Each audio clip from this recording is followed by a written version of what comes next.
Welcome to Dr. Creepen's dungeon.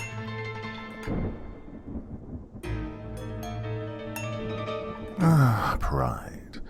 The American Marines certainly have it, and benefit from it. They're tough, cocky, sure of themselves and their buddies.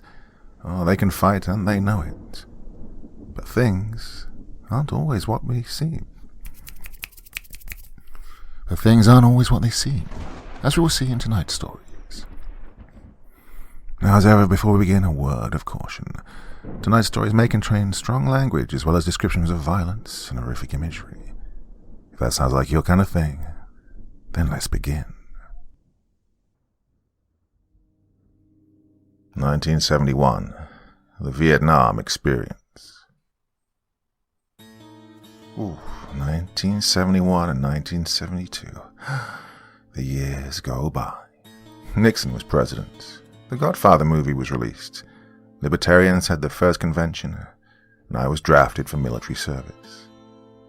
I remember it like it was yesterday. I was 18 and had just graduated high school in May. My mother and father were there to see me released into the world of hard work and dedication. However, that was not the case, as I decided to fight for a cause, and signed up for the Army in June of 1972. After 3 months of boot camp, learning how to fight hand-to-hand combat, and weapons training, I was shipped off from my boot camp in my home of Travis County, Texas, to San Diego to be deployed. While in San Diego, I was shipped on a plane to a mysterious land known as Vietnam. I'd only heard about the mysteries of Vietnam in the local news. There was mostly stories about missing in action and prisoners of war in the North Vietnam camps which I'd heard about. These men were found deep in the jungle, slaughtered to death by the red evil known as the Viet Cong. However, I still continued with no regrets, thinking I was going to fight for the freedom of the Vietnamese people from an evil cause and liberate them for the better good of the world. Going from San Diego to Vietnam was a harsh plane ride, especially with all the storms going across the Pacific Ocean. However, to pass the time, I talked to some of the other fellows from the plane. First was a guy from Austin, Texas, known as Paul. Well, Paul was an 18-year-old high school flunk who decided that his only path after school was to go into the Army. Paul's choice of employment had made him a happy man with really no real problems. There was also a kid from California named Carson, who was from Stockton. Carson was of half Vietnamese, half Irish descent, and decided to fight for the South Vietnamese cause. He spoke fluent Vietnamese and English from his mother's side. He'd always be cracking swear words in Vietnamese. He obviously was the quirkiest kid from the group, being this 20-something fellow who always cracked jokes to make everyone feel better. I soon befriended these fellows, and we were the best of buddies by the end of the flight. We arrived at the military base in Saigon and were allowed a few days to roam the city before the deployment into the jungle. While time was on my side, I ventured into the streets of Saigon. I stumbled on an old bookstore. I took a peek inside, and it revealed thousands of books, mostly written in Vietnamese. The woman behind the counter looked at me, and then went to the back. I decided to look at the folklore section, which was full of stories told by locals and traditions past. I then saw a book in English which looked a little worn, and decided to take a peek. I opened up to one page and found the image of a frightening dragon with large red eyes. I wasn't scared, but decided to read the story anyways. It mostly talked about a dragon which roamed the jungle looking for prey unless someone offered a sacrifice. After reading it, I thought it was the cheesiest story I'd ever laid eyes on. However, as I turned around, the shopkeeper looked at me and said politely in English, "You'd better walk with your eyes open in those trees," and then walked away. I was kind of confused, but just walked out and proceeded to the base. After a few days in Saigon, we were given our mission, and being privates, we'd be the first ones in to search for the Viet Cong and would investigate the local jungles nearby the border, most notably for missing prisoners within the thick jungle. Me and about 200 other men were shipped off in jeeps to the battle zone, specifically the border between North and South Vietnam. Arriving at our destination, well, it was a very quiet place. nothing but the chirps of small birds in the distance. It was a large, ancient jungle which didn't seem to be of anything really. The man in charge told us to get ready and set up camp, which we promptly did. His name was Sergeant Rogers. He was a ripped guy who had to be over 250 pounds. He walked like he had to be doing something at all times, but was not one of those yell-at-your-face fellas. Instead, he treated the men in his brigade as if he was another soldier, just giving orders. After a few hours of setup, Carson, Paul and I were sent off to investigate the thick jungle. Grabbing our guns, we quietly walked through the middle of the jungle, scouting for anything that we could see. The place was quiet, and we heard nothing but the chirping of bugs in the distance and the occasional bird. If it wasn't for the war that was going on here, this would be a beautiful vacationing spot. After a few hours of scouting and seeing nothing, we headed back to base camp, but not before Carson saw something crude in the distance. Well, it looked to be like something man-made, like a big rock building of some sort. We then approached the huge building only to find that it was a large abandoned temple of sorts. We walked up to the temple, thinking something could be in there, but then we heard footsteps and someone yelling something in Vietnamese a few 100 feet away. It was the Viet Cong. We then hurried back to camp and told our superiors the story of finding some temple in the middle of the jungle. Well, he just laughed and said that those are old Buddhist temples which had long been forgotten. Well, even though our superior didn't care, we were still deeply interested in these temples. Another day went by and we were picked again to scout out the jungle. Well, this time we decided to venture deeper into the thickness of the vines and trees. After a few miles of venturing in the jungle, we saw a camp of the Reds. It was an encampment of a few hundred men, which by this point were just a mere 100 yards from us. We just looked at them and at their entire encampment, not seeing any prisoners. We scoured the thickness of the jungle for a few hours, writing the daily log of what we'd seen and reported it back to Rogers, mainly just how many troops we'd seen, how far away it was, and so on. We stayed at the side of the camp for a few hours, when a red soldier approached, in the distance, not seeing us.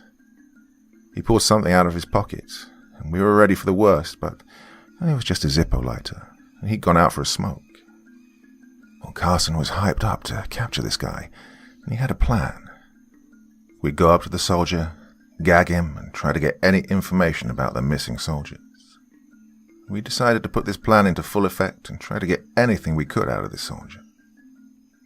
We surrounded the guy on all sides, slowly approaching him in a quiet fashion. He was about 20 feet away from us now, and all we could smell was the cigarette burning rapidly. Slowly walking as close as I could finally see the orange part of his burning cigarette as he took it from his mouth. I then grabbed my pistol and rag and went behind him, grabbing him and gagging him. He was letting out muffled screams for help, but I wasn't going to let him go. Well, Carson and Paul held him down, but he was still screaming for us to let him go. Carson then told the man, with a knife to his neck, in Vietnamese, that if he screamed once, he'd cut his neck wide open. The man went quiet at this, sweating bullets out of fear for his life. Carson then started talking to the man in his native tongue, asking all the information that he knew. The man and Carson talked for about 5 minutes until Carson, in disgust, let the man down and then beat him with the butt of his gun, leaving the man unconscious so we could get away. We then started on the ferocious hike back to camp, tired and covered in mud from the jungle. I then popped the question about what the man had said. Carson, who was mad, blankly said, "The man said there is no prisoner of war camp near this area, and that the man from their encampment have disappeared as well, thinking it was an American POW camp." I was dumbfounded at this, thinking that we'd not had any disappearances since coming to the jungle, but that we'd also not captured any enemies since we got here either. We continued the walk back, and I was speechless as we walked to the encampment.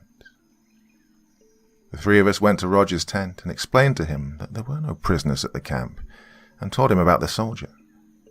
Rogers was almost as confused as us, but then gave us orders to head back to our quarters, as if something was bothering him. His face, while we were just staring at him, was red mad, as if someone had just murdered his wife. He then proceeded to yell at us to get back to our quarters, and we scurried back to our beds. Paul asked, why was Rogers so infuriated with us? We did our job and scouted the enemy. What else does he want?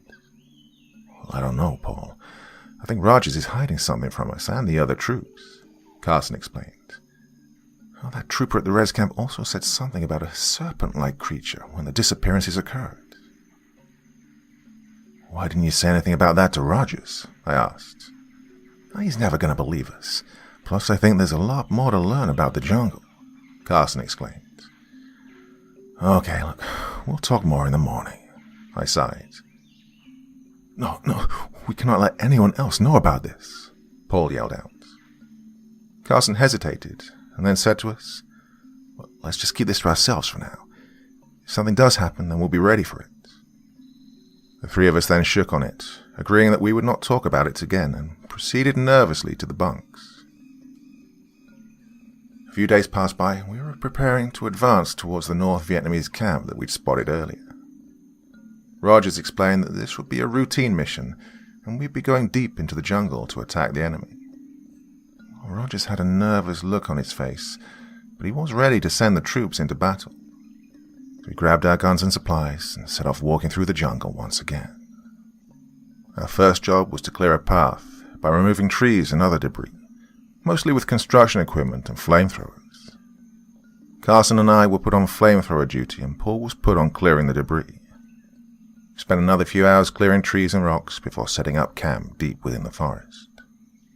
We began setting up sandbags and digging holes, preparing for the attack. And that's when we saw the Vietnamese. There was a counterattack force only a few hundred yards away. We grabbed our guns, and a firefight soon engulfed the two forces. We battled deep into the night. Bullets were grazing past me and Paul as we reloaded our guns. Paul had killed about a dozen of the enemy before Rogers yelled out for the big guns. I was lucky if I'd even shot one or two of the guys. This was my first battle with real people. The grappling guns began firing on the enemy, as many of the Vietnamese were underpowered in terms of weapons, and were running at us. We began taking them down with all the firepower we had. We began to cheer, but it wasn't long before more of those Reds kept coming through the trees. Their dead bodies were just piling on top of each other, and they had this evil look in their eyes. And then everything started to fall apart. Snipers in the trees began to pick us off one by one, killing the many good men around me. Paul was grazed in the leg, and then Rogers yelled out for us to retreat. All of us began to fall back as more and more bodies from our side began to fall. By then, Rogers was already off the battlefield, and most of the survivors were running towards the south. I then heard Paul crying out. He'd been shot in the leg. I grabbed him and put him over my shoulder, with Carson giving us cover fire. By this point, we were almost surrounded and began to run eastward. I then shouted to the others that the temple could be our place of refuge until the enemy had left. So we slowly dragged Paul to the temple, which was a long 2-mile walk. We then saw the temple in the moonlight, with its ancient vegetation growing all over the old stone walls. I could hear shouting behind us as we ran into the temple, but it was dark and quiet for most of the night. Well, I took a look outside to find a few of the Reds looking at me, seeing that I was in the temple, but, well, they looked terrified with blank expressions on their faces. They ran off shouting something in Vietnamese, and they were yelling out, "Con Rong, Con Rong." Confused and more than just a little pissed off, I sprayed a bunch of bullets to ward them off, and then ran back into our temporary fortress. I then said to Carson that those bastards were gone, and they were running for their lives back into the jungle, not telling him what they'd said. Carson was busy tending to Paul's wounds, which weren't too bad, but he still couldn't walk on his own. I proceeded to make my way through the old temple to get a feel for what kind of surroundings we were in. Mostly what I found were statues of some fellow I didn't know and paintings of dragons everywhere. The drawings depicted people running out of the temple into a jungle being chased by this dragon-like creature. The creature was yellow with red eyes and a red stripe, and it had sharp teeth and a sinister-looking face, like it was ready to devour someone. I then walked deeper into the temple, with my lighter guiding me, looking at all these paintings of this dragon, which would do anything from sitting on top of some temple to devouring people. I was deeply impressed by these drawings, and I heard a large bump at the end of the corridor. It was Carson. He then looked at the drawings and was shocked by their contents. He said they were from, some local dragon legend. According to Carson, the Vietnamese, like many East Asian cultures, were extremely intertwined with the dragon in their stories. He didn't know this particular story, but he said that dragons in Vietnamese culture were often said to be bringers of rain, particularly in agriculture. He also said that they really believed the dragon to be a father figure to men, and it was even included in their creation stories. They signified that they brought much good to the world, but this dragon was very different from the ones in Vietnamese folklore. He said that this dragon was evil and was a vicious killer, not like the loving creatures typically depicted. Just as he was about to explain more, we heard screams coming from Paul in the distance. We ran back to him, and he explained that something was growling at him in the distance. We looked outside to see the silhouette of something in the distance, just staring at us with these big red eyes. It looked like some large bird with the body of a worm. It was growling and had a huge snout like a lion. It was hunched over the body of a man who was screaming for his very life as this monster started eating him from his torso. The creature ripped flesh and tissue from the man, swallowing his intestines like spaghetti. It then turned around and growled at us from outside the temple and began waving its wings.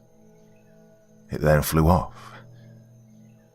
We then saw its face as it tried to break into the temple, looking for something to eat or kill. We ran deeper into the temple, into a large atrium, and stayed there for a few hours, hearing the creature's snarls and its screeches. It was screaming and banging on the walls of the temple, trying to get to us, so we just remained in the atrium. More hours passed, and it went silent for a while. We could hear the occasional bird. I picked up my lighter and made a makeshift fire with pieces of cloth and leaves. I then noticed the same silhouette of something in the background. I hopped back, thinking it was some beast, but it was a statue of the same dragon, covered in gold and ruby. Carson explained. Whoever was here didn't just fear this creature, they also worshipped it. I then walked towards the back of the atrium and noticed a room going to the back of the temple. It went to a long line of stairs which proceeded to a room with an opening big enough to fit the dragon. Inside the room there were drawings of dragons everywhere, and a large altar big enough for a human to be sacrificed. It was covered in dirt and leaves, but it was definitely for sacrifices, as I found plenty of daggers nearby made of gold. It was then I heard a hiss above me and saw the dragon coming down with its claws ready. It lunged for me and scratched me deep on the leg. I heard its musky breath from the other side of the cavern. It let out a roar, and I could smell the stench of rotten flesh within its mouth. It then tried to grab me from the corner of the room. I ran to the open door, back to the atrium, but not before it was able to grab my leg. With its claws digging deep within my skin, I let out a shriek and then grabbed my revolver from its holster and shot it in the arm. It shrieked and yelled at this, and I saw this as an opportunity to get out of there. I crawled back to the open door and escaped the beast by climbing back to the atrium where my colleagues were waiting. We waited for daylight to come, which seemed like an eternity. Paul's bleeding was stopped, and then we picked him up and proceeded to walk out of the temple to civilization. My eyes then adjusted to the incoming daylight as we swiftly walked out of the temple towards the American camp. Well, we walked for what seemed like hours, only to find a crew of mangled corpses of Vietnamese troops near a large tanker truck. They looked like they'd been ripped to shreds, but by nothing man-made. One of the men was ripped in half at the torso and missing his lower half. Another man was missing his body and only his head was left. Something had taken down an entire battalion of Vietnamese. We knew what had done this, but we weren't going to stay around for confirmation. We began to check the bodies and look for any necessary supplies, finding water and some painkillers. I suddenly heard in the distance a faint cry for help. We walked in awe towards the dying man. He was yelling out that word in Vietnamese again. Con Rong. Carson then talked with the man, who was saying words about a serpent with wings and how it ambushed them. He talked with us for a few more minutes about this creature, which would just not die. This creature severed a huge gash in his leg in an incoming attack which happened just a few hours ago. He was able to survive for a while longer, but kept blanking in and out of consciousness. He then began going into shock, but kept shouting the same word until he died. Gone wrong. Gone wrong. By that point I was sick to my stomach and throwing up whatever content was in my body, trying to understand what the hell was going on. All I wanted to do was go home and never see this shit again. I was as sick as I could be. I grabbed a swig of water from my canteen, which was halfway full.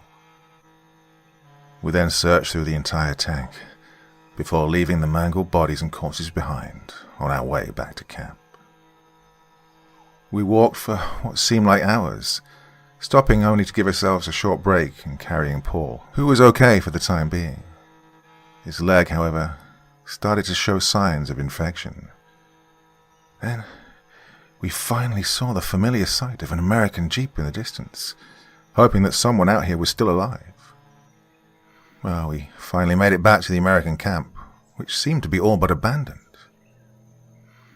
The Jeeps and even the tents were all but abandoned within the area, and most everything was charred like it had been in a fire. And then we found the corpses, just like at the Vietnamese camp. Charred remains of men were all over the place, half-eaten men with their innards scattered. It was a disaster zone. We then began walking through the entire encampment, trying to find some life, when we saw a handful of Americans, including Rogers. Rogers was loading up gasoline into a large Jeep with a few injured and a few healthy people, all getting ready to leave. We started yelling at Rogers that we were okay, as he yelled back and waved us to come along.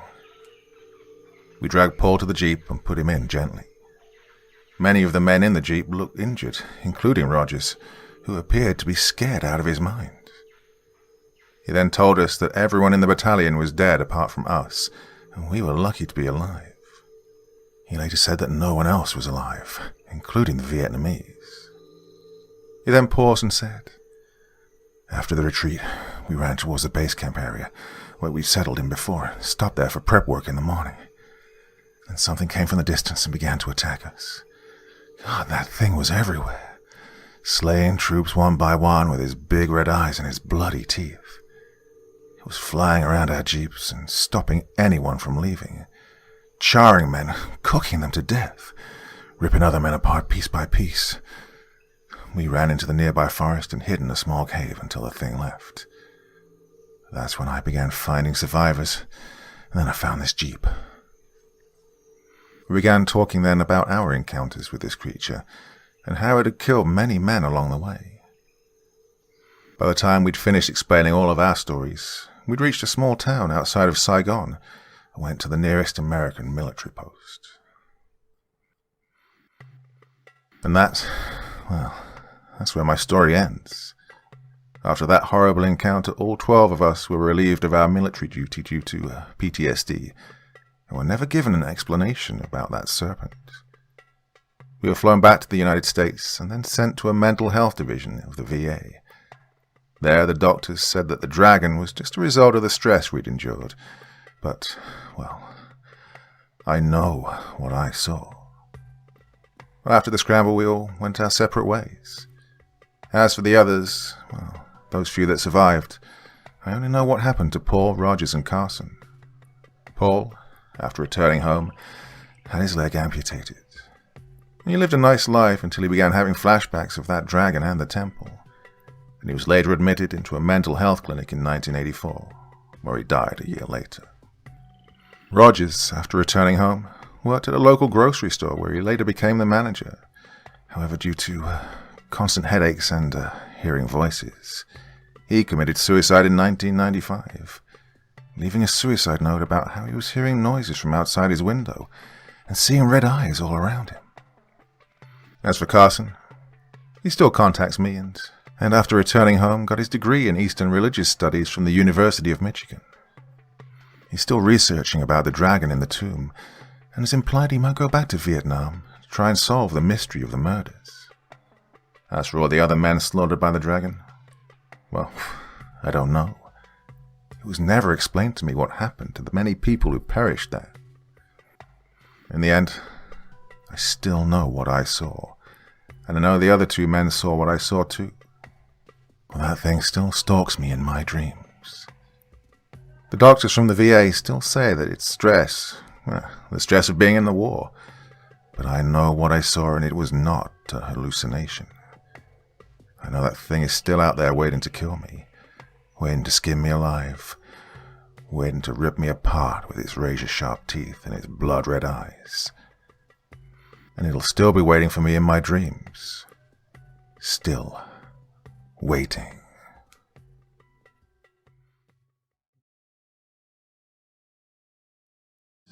I didn't think twice about joining the Marines so I could be in the infantry. I went through all of the training and unwelcome hardship that makes you really reconsider your decision.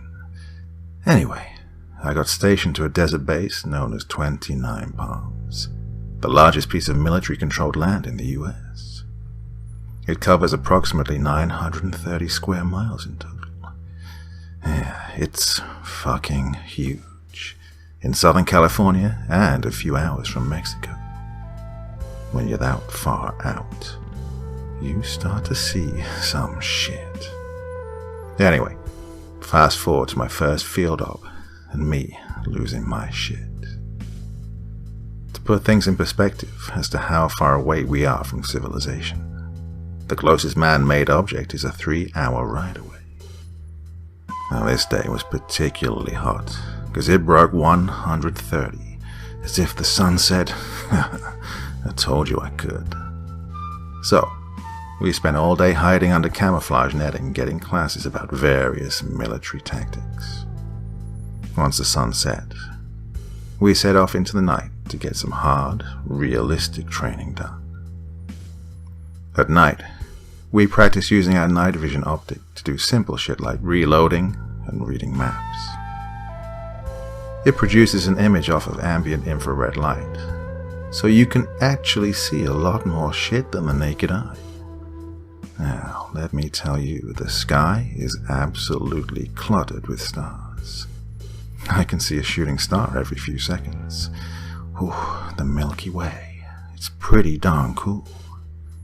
Finally, after roaming around aimlessly for what felt like forever, we head back and we're granted a few hours of sleep. I lay down and start to drift off.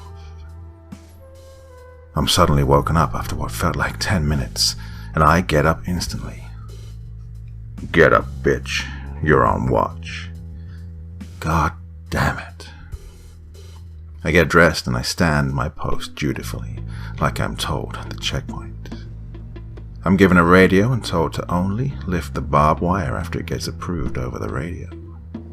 It's maybe around 2 a.m., and everyone else in my company is dead asleep, except for myself and an officer in the comm truck. All I can hear are the coyotes. I decide to start looking at the stars with my night vision.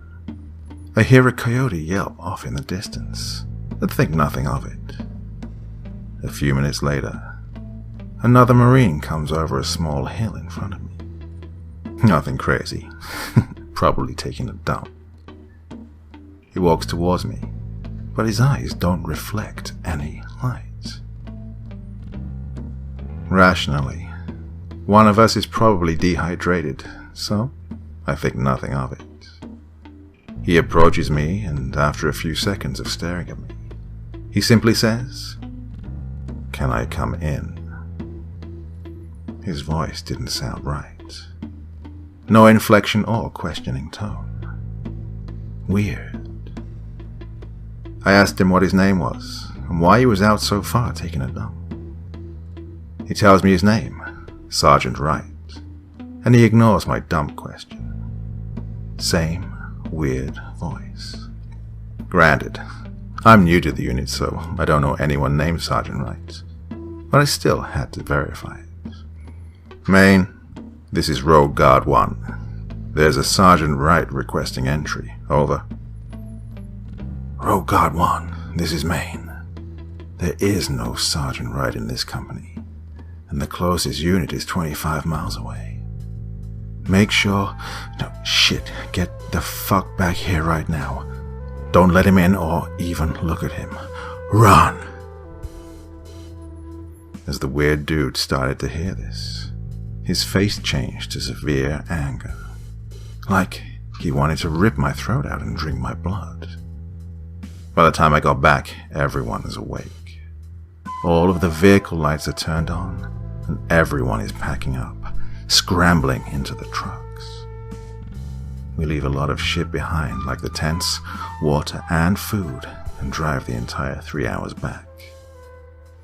I never got an explanation from anyone, but my squad leader, who was a simple, backwards kind of guy, who bluntly said that whatever I saw wasn't asking to get through the gate. After my most recent creepy experience with weird-looking people scaring the fuck out of me, we went somewhere much more terrifying. A remote little Marine Corps base called Bridgeport. It's in a national forest just north of Yosemite. It was built to train Marines in the art of mountain warfare. There's a lot of mountains. It's cold, it's windy. And if you ever go there, well, you'll hate your life too. Anyway, when we first get there, we stay in these creepy concrete huts with bunk beds in them. There's a bathroom and some showers, and that's about it. You fight over the outlets to charge your electronics, and there's not really any heat besides a bunch of Marines cramped into one area. The first few days are miserable. Your body has to adjust to the new altitude. The air has less oxygen, so physical work and exercise plays out in slow motion. Oh, and you're constantly tired, and all you want to do is sleep. There isn't much in terms of fresh food, and things can get pretty bleak if you have the wrong mindset. Oh, you wouldn't believe me if I told you these were the better times, eh? Eventually, we march up into the mountains carrying our ridiculously heavy packs, stuffed to the brim with warming layers, food, water, and nicotine. The first few days were easy. We would hike all day and stop to rest and learn a few things on survival and such. There was some snow on the lower parts, but not a ton, thankfully. Around the fourth night, someone had the awesome idea of making us practice our nighttime navigation skills. I'm a pretty decent navigator myself, so I was up for the challenge. No big deal.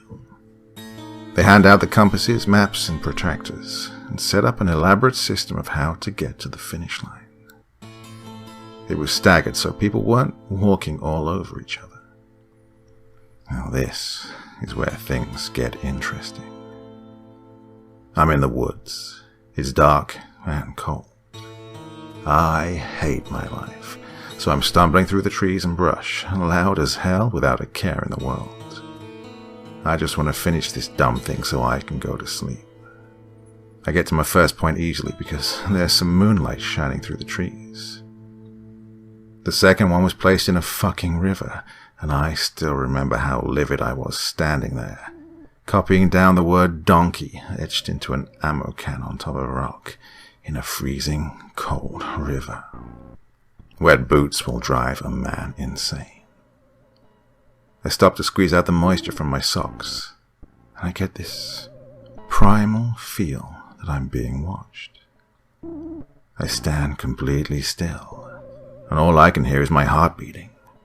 No wind or wildlife, just me. My first thought is it's a marine trying to piggyback off my success. I put on my soggy boots and do what anyone would do. I crest the next hill and stop so I could listen. Nothing. Maybe I'm just freaking the fuck out. Screw this. I keep walking. 10 minutes later, and I get the same feeling. Any rookie stalker knows that you have to match the person's step so they don't hear you. So, I start randomly stopping or changing my step. After a few wholehearted tries, I don't hear any footsteps, but I do hear breathing. It's as if a mountain lion or something crazy. I have no choice but to keep walking and hope I can pull my dull Gerber knife out in time. About this time, I get to my third point and plot my final point. It's near a road, so I cut straight east and literally book it up the road. I still felt like I was being followed the entire time, but I felt safer because I could hear the low roar of a Humvee engine up the road. Looking back, I lead, whatever it was, right to the rest of us. Damn, that was a dumb mistake. Nothing else happens that night. Everyone else gives up and just uses the roads to make it to camp. Those who don't make it back are told to walk towards the sound of a beeping horn. Funny. I get to sleep in the safety of numbers. We use the next day to remediate our nighttime land nav skills and refuel our bodies with food. Once the sun sets, we march off into the mountains in a file. Unfortunately, since I carry a rocket launcher, my natural position is in the back. But not the very last, so that's a positive. We spend the early night hiking. We were moving very fast and probably 20 meters spaced apart. At times it was common to lose sight of each other. All of us were slowly getting exhausted. Suddenly, shit gets dark. Like the ambient light is just being absorbed. I get that same primal fear. Extreme silence. Yeah. Fuck. I keep walking without a word until I hear someone, probably the guy behind me, call my name. I turn around and he looks at me like I'm an idiot. What the fuck, man? Keep going, dude. They're gonna lose us. Okay.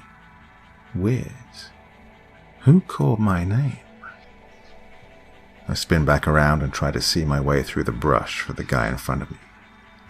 I get a glimpse of him and discreetly yell at him to slow down, but he doesn't even hear me. What the fuck? About the same time, I hear from behind me, Dude, what the fuck is... I heard a light rustling of leaves and some twigs, but that's it. I run back maybe 15 meters, which isn't far, but at night it is. There's nothing but his pack on the ground and his rifle. I call out his name. Nothing. I reach for my radio. It's dead. I turn on both of my flashlights. Dead. Fuck. Fuck. Fuck. I start yelling. I blow the rape whistle that they made me pack. Nothing. I don't know how long it took them to realize I was missing, and how they backtracked their way to me, but it felt like hours. I could feel whatever it was out there, waiting, just fucking toying with me. I told them everything, and they were convinced the guy just got lost. They all spread out and looked for him for a few hours, but ultimately came up with nothing. Sometime the next morning, One of the hippie park volunteers found him 30 kilometers away across multiple mountains. He was bleeding from his ears, didn't even know his name. Of course, he was in extreme hypothermia, and he had a ton of bruises on him, but no severe bleeding. They ended up getting a helicopter to take him to the nearest hospital. Following the mysterious incident, I was told I was going to be sent down the mountain to answer a few questions. To be honest, I was relieved. It was cold and I didn't want to hike anymore. Everyone else in my company sort of just believed what we were told. He came down with mountain sickness and just walked 30 kilometers over the course of a few hours. I tried to tell a few people about all the creepy shit I'd been noticing, just to make sure I'm not going crazy. Before anyone could respond, my squad leader pulled me aside and told me, "Don't talk about these things, okay?" Maybe he knew something I didn't. But yeah, cool. They sent us up here knowing something was fucking off. Typical military BS. Just stick our heads in the sand and pretend everything is great. I was glad I was leaving for a few days, but there was nothing but complete dread whenever the idea of coming back entered my mind. The Humvee to take me back down finally showed up, and the ride was uneventful. They took me to a small, concrete office-like building. The military police guys were just like me and had a job to do. They got a statement and asked if I noticed the guy doing anything unusual before he disappeared. Nope, seemed normal to me. The NCIS guys came in then. I've dealt with them before for something else, and they're usually good-natured guys. Well, not these ones. Brisk, to the point, and methodical. They read off all the facts about the case like they were reading the nutrition info on a cereal box. Unsurprised and monotone. They'd definitely seen this before. They asked the same questions. When I told them about all the creepy things I'd noticed, they told me that I was probably suffering from mountain sickness too. I was beyond pissed, but I knew better than to argue with them. Another thing, they asked me if I'd taken any pictures that day. I told them I hadn't, but I thought that was strange. Next, they asked if they could swap my boots. To this day, I'm honestly confused as to why the hell they did that. I don't know if they were fucking with me, or if it was part of something else. My only assumption is that this thing alters the surrounding area on a microscopic level. Maybe there was isotope it produces that might have stayed on my boots. I have no clue. But if anyone has any similar stories or information on why they did that, please let me know. At the conclusion of my interview, they made me sign a document stating I wouldn't talk about anything. They would contact me when I was free to disclose any information. This was a few years ago, and they never got back to me. So it may not be legal to talk now, but I have a card up my sleeve that I'm not going to talk about. Anyway, I walked back to our fabulous 5-star concrete hut to get some sleep. Thankfully, I wasn't alone, as there were a few guys that stayed back because they had sickle cell anemia and could actually die if they went above a certain altitude. I took one of the best hot showers I've ever had in my life and headed to my bunk. I was exhausted, but I couldn't sleep. Now, I rarely smoke, but I still carry a pack on me just to make lucrative trades or sell to desperate nicotine fiends in the field. I felt like now was a good time to smoke, so I went outside. Maybe it would calm me down. All was going well until that dreadful feeling came back again. Shit, the tree line was maybe 40 meters away. I don't know how the hell it followed me, or why. Could there be more than one? I stomped out my cigarette and went back inside. I managed to calm myself down and fall asleep, but I would always wake up suddenly after maybe 10 minutes. No dreams, just the overwhelming feeling that you're being observed. The next day, I packed all of my gear into the Humvee and helped the driver load some stuff into the back. The drive was uneventful, and I managed to catch some sleep, only to be woken up by rough terrain here and there. When we finally arrived, it was almost afternoon, and the company was preparing to cover some serious terrain that day. Just my luck. Before I knew it, we were trotting up the steep mountainside. I didn't think it could get any worse until it began to sleet heavily. Jeez, it was bad.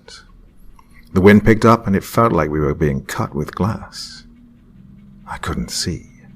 People were getting lost and the rocks were slippery. We hiked for hours upon hours, and I swear these mountains were trying to kill us.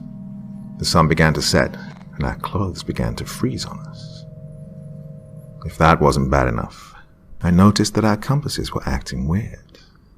No matter how hard you tried, you would eventually end up walking towards the base of a particular mountain that was nicknamed Devil's Incline on our map. This was a military map that someone had made in the 1980s. I don't know if I'll be able to find it again. Coincidentally, I also got that same feeling of being stalked again. Fuck. Anyhow, our guides get us to the right destination, a place called Sardine Rock. As soon as we stop, people start shaking violently because they are no longer hiking and producing zero body heat. Someone was smart enough to predict this and had two-man tents driven up to our rendezvous point on massive trucks. We rarely use tents, but this was literally a life or death situation. To make things worse, the wind picked up and it started to downpour violently. You couldn't hear yourself talk. It was chaos. If you've ever set up a tent in the wind, you'll know how impossible it is. By the time we had everything staked in, the tent had a few inches of water at the bottom. Our sleeping systems are waterproof, but our entire bodies were soaked to the bone, so they eventually became wet from the outside in.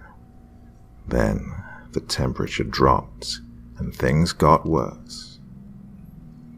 Being in the military, you always have to have someone on watch.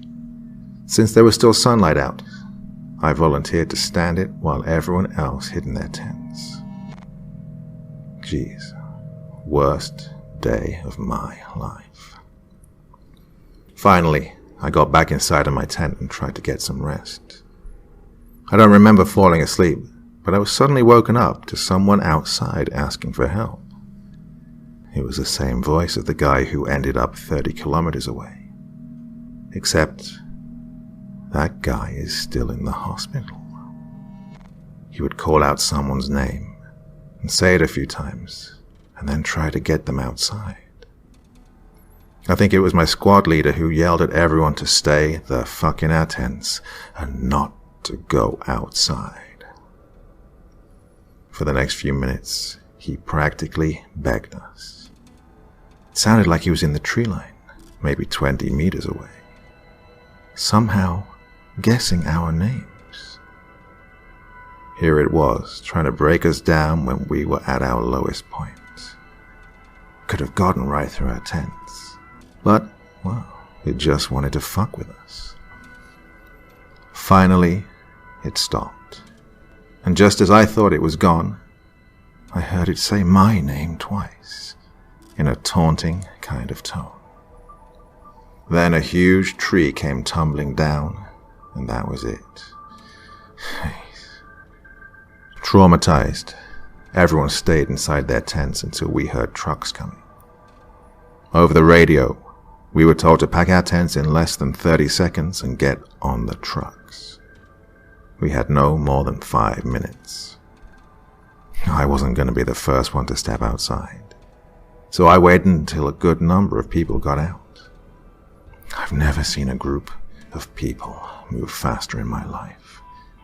The tents were stuffed into their bags, poles bent, and bags were halfway on our bodies. People practically stumbled into the trucks. We were told that we were being evacuated due to terrible conditions, and we were heading back to base. But we all knew the real reason. I was relieved to be out of the cold, but we were still on this damn mountain, and that thing would still be able to find us. When we got back, we all showered and got into dry clothes. No one talked. They just went to sleep and tried to understand what had gone down that day. Each and every single one of them realizing that we would likely go back up there in a few days. The next morning, after being evacuated, everyone was obviously exhausted, and a few guys were sick with pneumonia. Being wet, cold, and nearly scared to death really took a toll. I don't think the incident with the thing outside our tents was talked about in large groups, but it was definitely talked about off on the side. A few guys maintained the fact that it was just a great big prank and laughed it off, but whenever they laughed, it was like they were asking for some form of validation. Even in the rear, we were kept busy cleaning weapons and gear and getting ready for whatever was next. Our unit has an unexplainable obsession with training, and it really cut into our morale. But at least it made time go by fast. Life seemed pretty normal despite the weather. I stayed indoors at all times unless we were exercising. I didn't have the heart to tell anyone who was probably watching us from the trees, even if I didn't feel it. The farthest I'd ventured was maybe a week after coming down the mountain. The base is a small store with an inventory identical to a gas station. I'd gotten tired of what they were feeding us, and my mind had started to rationalize all of my fear away. And so, I went. Nothing crazy happened, but I did, however, notice there were people there who were definitely not Marines. These guys were big, burly, and sported full beards. I pretended to look at the selection of Doritos and caught a glimpse of a very particular trident tattoo. This meant that whoever this person was a Navy SEAL, currently or at some point. I wonder about the other guys. I approached the bearded guy and simply asked him if he was a SEAL. When he turned around to look at me, he simply looked and said, "Yeah, sure. How'd you know?" The tattoo is a dead giveaway. I used to see my college roommate hang all that moto shit up in his room. "Oh, really?" was all he said. I didn't know what to say, but I wanted to impress him. He's actually a SEAL now. His demeanor got a little friendly. "Oh, shit. What's his name?" "Kurtz. He's an officer." "Is his first name Walter?" "Yeah, it is. Do you know him?" "Do I know him? He's outside smoking a cigarette." Now, a little info on my friend. We worked out a lot together as we both had a sick fascination with pain. Either running, hiking, or swimming.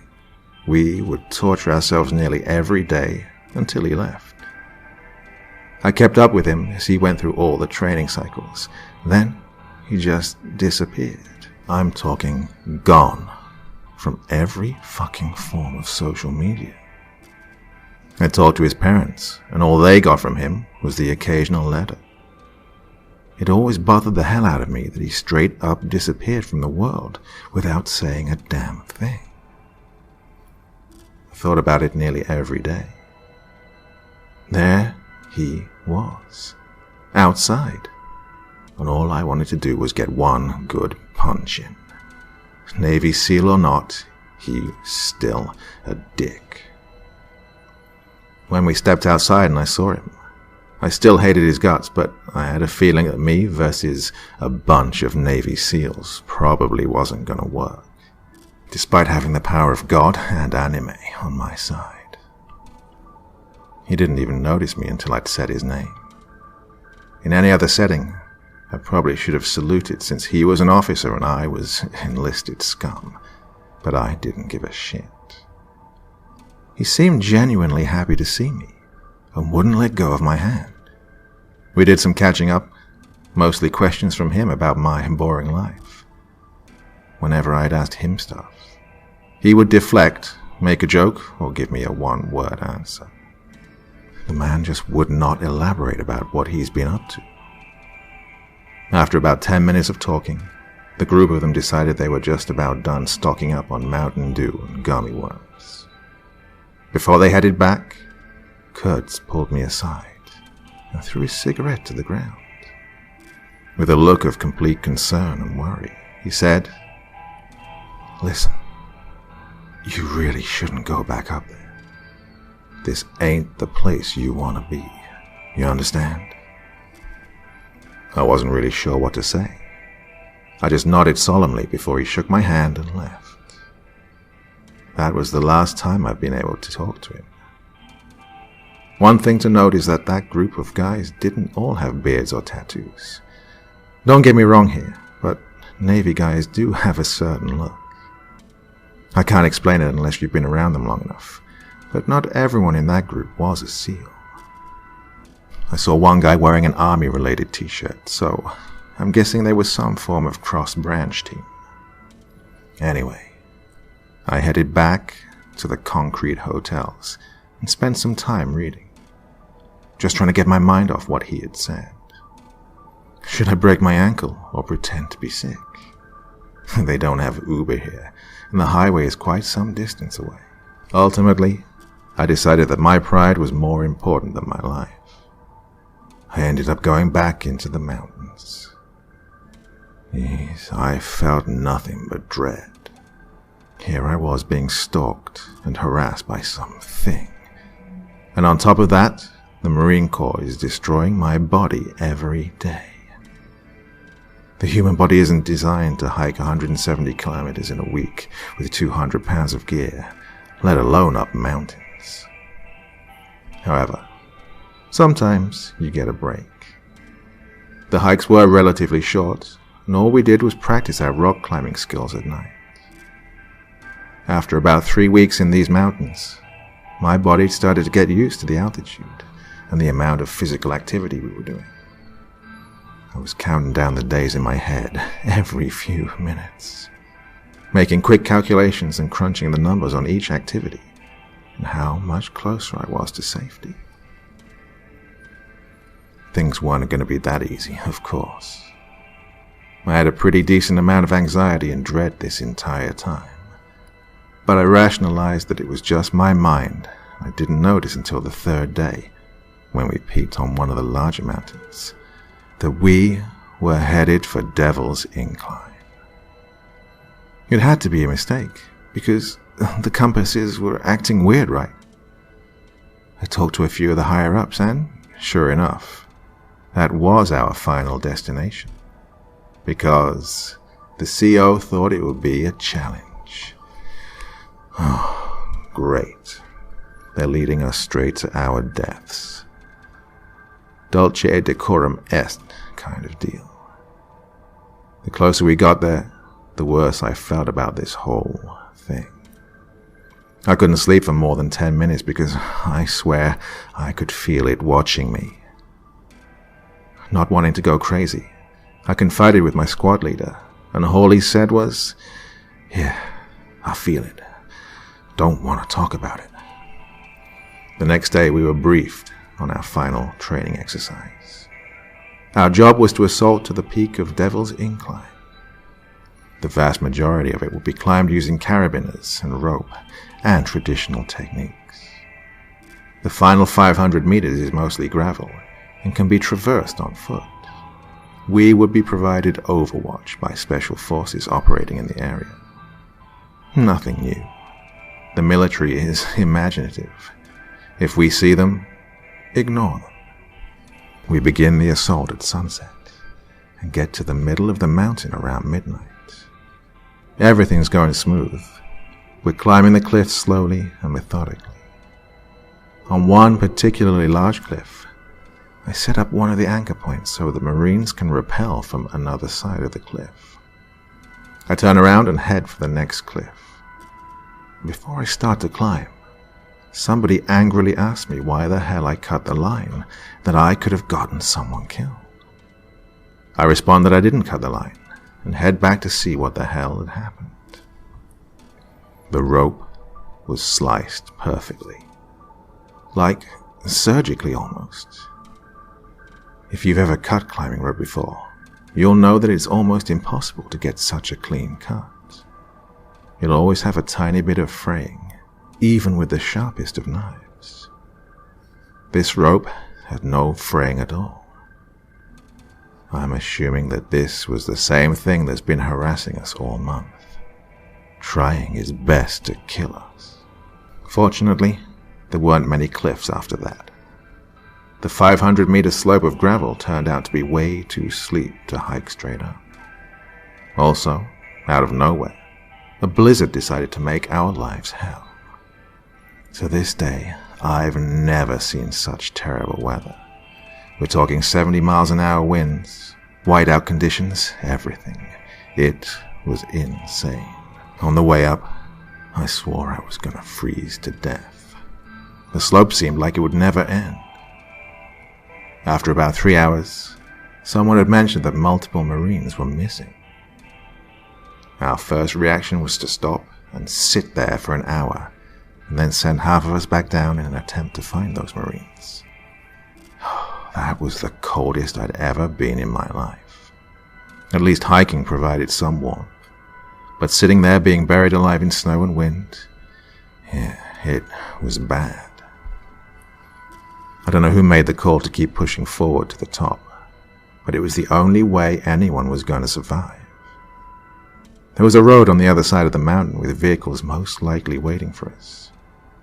There was no use kicking around anymore for Marines in the snow, because things were just getting worse. Pretty much everyone had some form of frostbite.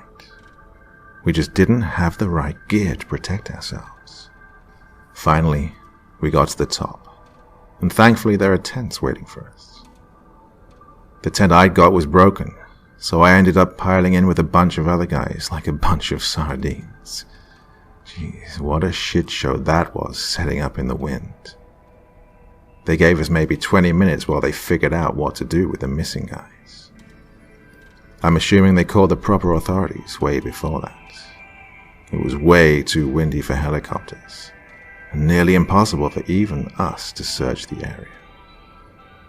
The wrong gust of wind could literally blow us down the mountain, tumbling face first. Their solution was to first use our thermal optics from the top and search for the guys that way. Nothing. Then we all got in a big line and held hands as we walked down the mountain. Nothing. Granted, we didn't bring our 200 pounds of crap with us, so it was a lot easier walking back up. But by now it was 4 a.m., and it seemed to be getting worse. They told us to go back to our tents and warm up for 20 minutes because guys were literally turning into zombies. Now, this is quite possibly the weirdest part. For the next 12 hours, no one remembers what the hell happened. Everyone woke up in their tents and has absolutely zero recollection. It was daytime now and everywhere was covered in snow. A few of the Special Forces guys, including Kurtz, were talking to all of my higher-ups about something. I didn't find out until later that the SF dudes found all of our missing guys at various locations. Not 30 kilometers far, but much shorter distances like 5 to 10 kilometers. Ears bleeding too. While that's not impossible to hike in a few hours, it's damn hard to get lost on a mountain where your only objective is to go up. Not to the side, or around or down. Up, damn it. We radioed that in, and the base camp sent special vehicles designed for the snow to get them. They kind of resembled half-tracks. The same day, they loaded us up on these special snow trucks and told us we were going back to the barracks. When we got there, we were debriefed on how successful our mission was, and some BS about accountability of the guys. Blah, blah. In any other situation, They would have lost their jobs if they lost a Marine. Just not in Bridgeport, I guess. We packed up our bags that night and got woken around 3 a.m. to get on a bus back to the desert. I was extremely relieved to be back. No one ever really talked about our time there again. The guys who disappeared always came back from the hospital saying they didn't remember anything, or that they didn't want to talk about it. Wow. All I can say is, never go to Bridgeport, folks.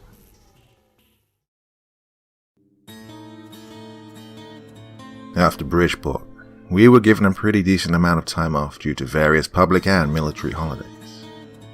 I spent most of it sleeping and drinking, as well as indulging myself in the countless luxuries I'd gone without while I was away in the mountains. Oh, it was nice to finally relax and recover a bit.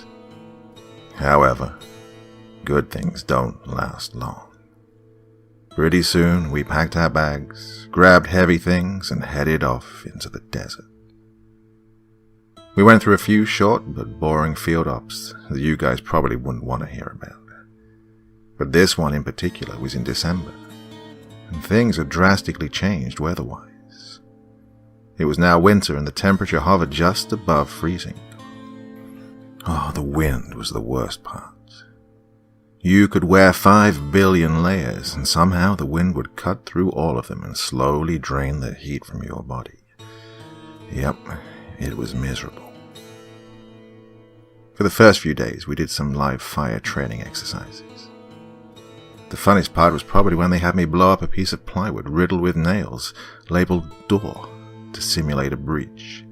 Except, someone cut the time fuse on the charge a little too short, and it went off just as I'd gotten behind cover. The riflemen flooded in through the smoke and dust blindly, and cleared the objective of those evil paper targets. It was great. Our next destination after that was a giant ghost town in the middle of the desert. Now, get this. It is extremely detailed and built to simulate a real city in the Middle East. When we got there, it was pretty dark, and the streetlights were on. We quickly grabbed our packs and found a vacant building to set up in. It was pretty creepy, because there were paintings on the wall, furniture in every room. There was even detailed things like an old computer or treadmill with power outlets. It was as if they quite literally copied and pasted an entire town out into the desert. Hundreds upon hundreds of buildings, complexes, bazaars, churches, everything. Being out of the wind and given a few hours to sleep, I figured I could get some rest in before the training scenario started the next day. Nope. All throughout the night, I was woken up the entire time by a constant banging noise. I figured that the wind had picked up and there was a loose shutter or door somewhere nearby. Great. I finally had enough and put in the foam ear protection that we wear when we shoot. That worked, and I slept like a log for the rest of the night. The next morning, we started the day just as the sun was coming up. It was still cold and windy, and I wasn't really excited to eat an MRE, so I just drank some water and basked in the early morning sun in a desperate attempt to warm up. Pretty soon, our next task was explained to us. For the next few days, we would build a small base in one of the houses and send patrols out into the city to look for insurgent fighters, played by Marines. There would be civilian actors playing out roles like the mayor, local religious leader, police chief, and so forth. Then we were given some annoying laser tag system for our body and our rifle. Our rifles would fire a laser every time we fired a blank round, and if we got shot by another laser, the laser tag system would start beeping loudly and repeat our status, either injured or dead. It all sounded pretty cool, actually. We picked a pretty large 3-story building next to a road and began fortifying our defenses. First, we surrounded the entire perimeter with tons of barbed wire. Then we blocked off all exits with sandbags and furniture, well, except for one. There was only one way to get in, and that was right in front of a machine gun that we had set up on the floor above. We blocked all of the windows on the 3rd floor and the stairs to get there with furniture, just in case they decided to climb in somehow. Well, they weren't allowed to anyway. It was a well-built defense, and we were proud. No one would be able to sneak in. During the night, my squad went out to patrol and look for bad guys, while one squad slept and one squad defended our compound. All I can say is that it was super creepy and exhausting. We must have walked for 2 hours and made it halfway through the town maybe. When we finally got back from our uneventful patrol, we were told to sleep for a few hours. Sure enough, I started to hear the same damn banging, and this time it was louder. It was like a dull thud on an old iron door. Slowly and methodically, it never missed a beat. A few of us agreed that we would find out what the hell was making the noise and put an end to it on our next patrol. I put my foam earbuds back in and slept for maybe an hour or two before I was woken up by what sounded like a training grenade going off outside of the building. Oh, great. We're being attacked. It's 2 a.m. and people are shooting at us and throwing fake grenades. A few people's laser systems are beeping loudly, and they are, notionally, bleeding out. The rest of us are shooting out of windows and calling out targets. The machine gun above me is raining hot brass down the stairs. It was, honestly, great fun. The insurgents eventually disappear into the dark, and my squad is sent to pursue them. We checked the surrounding area, but all we found were unarmed civilians. They were pretty great actors, I'll give that to them.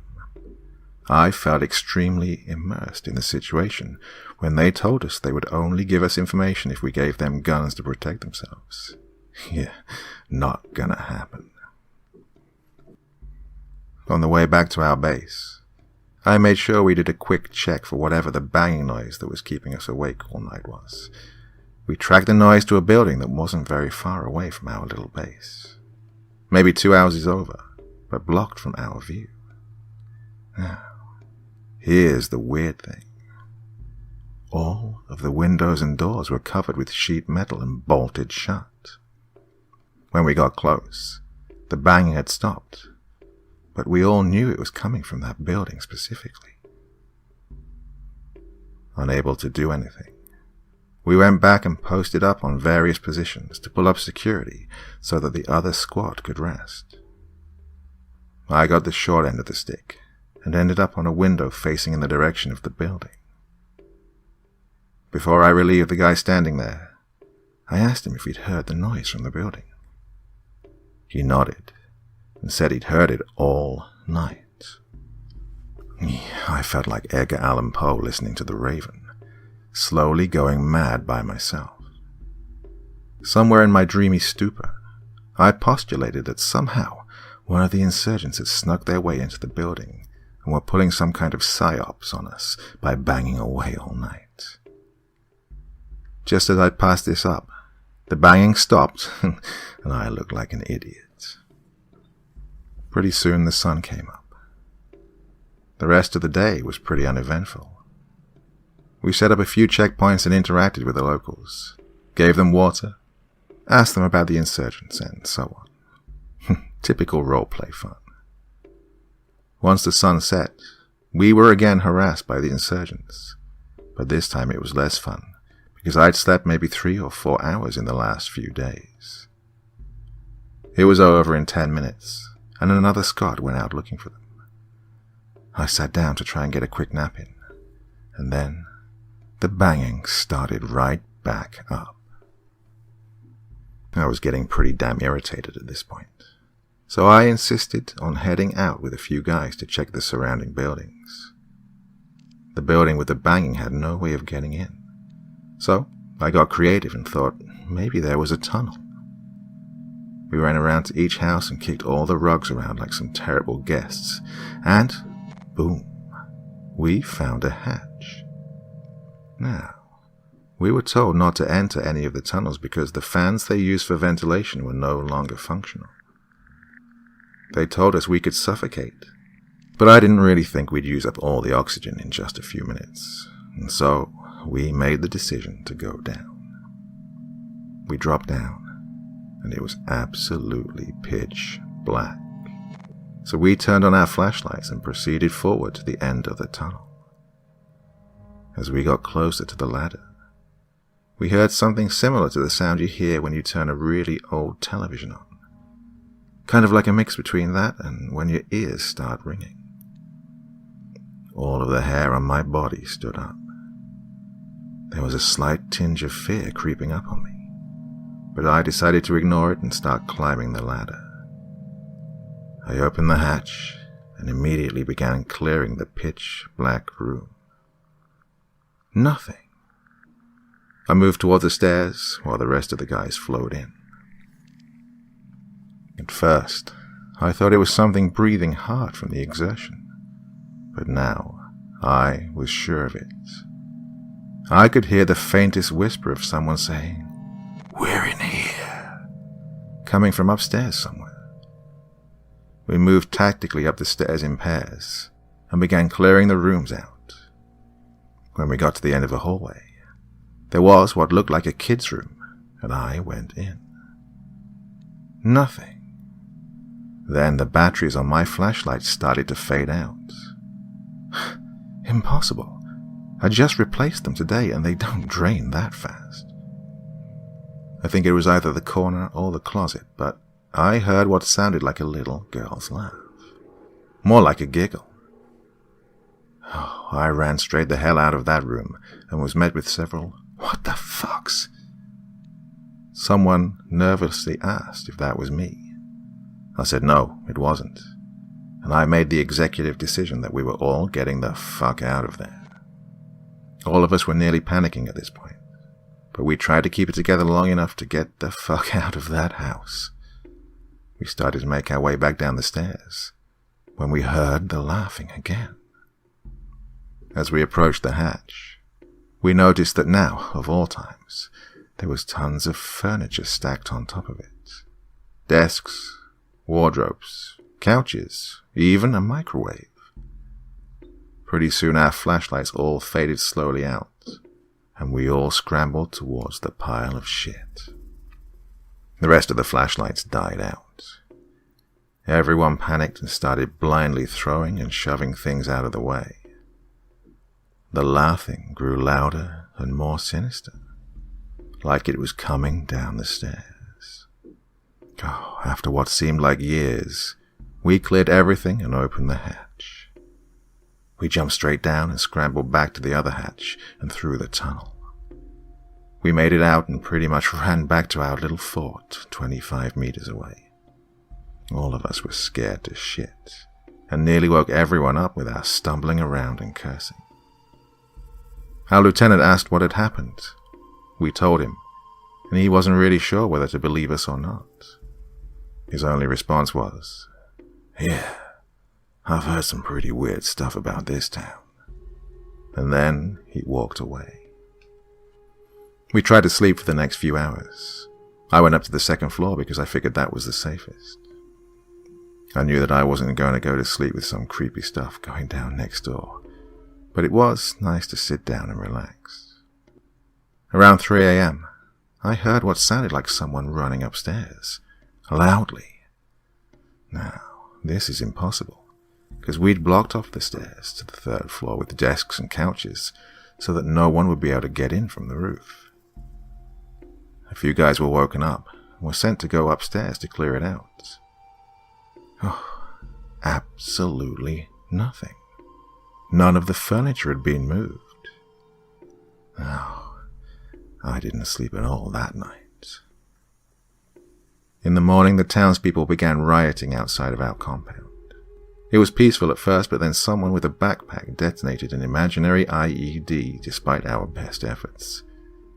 As soon as the IED went off, we took fire from pretty much everywhere, and a lot of us were killed. We were told to go to an aid station all the way across the city to get revived. I felt like a zombie from the lack of sleep and the countless patrols. Once we were revived, we were told that our mission had changed. We were no longer on the defensive, but we would be clearing out a sector of the town as part of a larger force. This would be our final event, and then we would be able to go home. We got maybe an hour of sleep before the sun went down and the offensive started. It was pretty easy at first, until we started to take contact from various buildings. We cleared most of them and didn't find anyone except for a few open hatches. We sat around and held security while they figured out what to do. Logically, the people in charge of us concluded that the insurgents must have escaped through the tunnels, even though everyone was told not to use them. Cursing under my breath, our squads broke off and I followed my fearless leaders into one of the tunnels. It was pretty simple, but much longer this time. When we got to the very end, we climbed the ladder and tried opening the hatch, but it wouldn't budge. Gee, awesome. So we headed back the direction we came, and just as my cynical self predicted, the hatch we'd entered with was stuck too. A few of the stronger guys attempted to muscle it open, but it was like someone had put a huge boulder on top of it. We tried our radios, but they weren't working, so we resorted to banging on the hatch. Nothing. A few of the guys started panicking, but all I wanted to do was go to sleep. So I sat down and accepted my fate, as I reconsidered if I'd made the right decisions in life. Now, I was never claustrophobic, but right now, I was starting to feel like I was. Guys were still banging loudly, and I started to filter them out. Maybe 5 minutes later, we heard someone banging on the hatch. We knocked back. They banged again. Someone yelled, "We're in here!" We waited a few seconds for a response, but what we got back still haunts me to this day. It was the same damn little girl laughter we'd heard the other night. We all froze. Whatever was on the other side started to bang again, slowly and methodically. I felt like I was in a torture cell. I tried my best to drown that sound out and think about anything else. No one dared to knock again. It must have been 2 or 3 hours, I don't remember, but it felt like an eternity before we heard footsteps from above. Everyone held their breath and listened. We heard some furniture being shifted and a few curse words that quickly gave away their identity. Oh, other Marines. Finally. Soon the hatch was opened, and before we were all even out of the tunnel, we were all getting absolutely chewed out to shreds. Multiple higher-ups yelling and cursing. The guys in charge of us were threatened with some punishments, but I personally was pretty relieved to get yelled at. It beat being stuck in there. From what I heard, they noticed we weren't part of the assault and assumed we were put out of the game. They didn't realize until after they'd regrouped that we were still missing. They got our last known location from one of the other squads who had entered the other tunnels near us and backtracked their way to us. I'm glad that someone remembered where we were, because a lot of the buildings had the same damn paint job. Following that incident, it was nearly morning time, and we hung out until trucks came to pick us up and took us to base. Oh, that was easily one of the more terrifying experiences, because being buried alive scares the hell out of me to this day.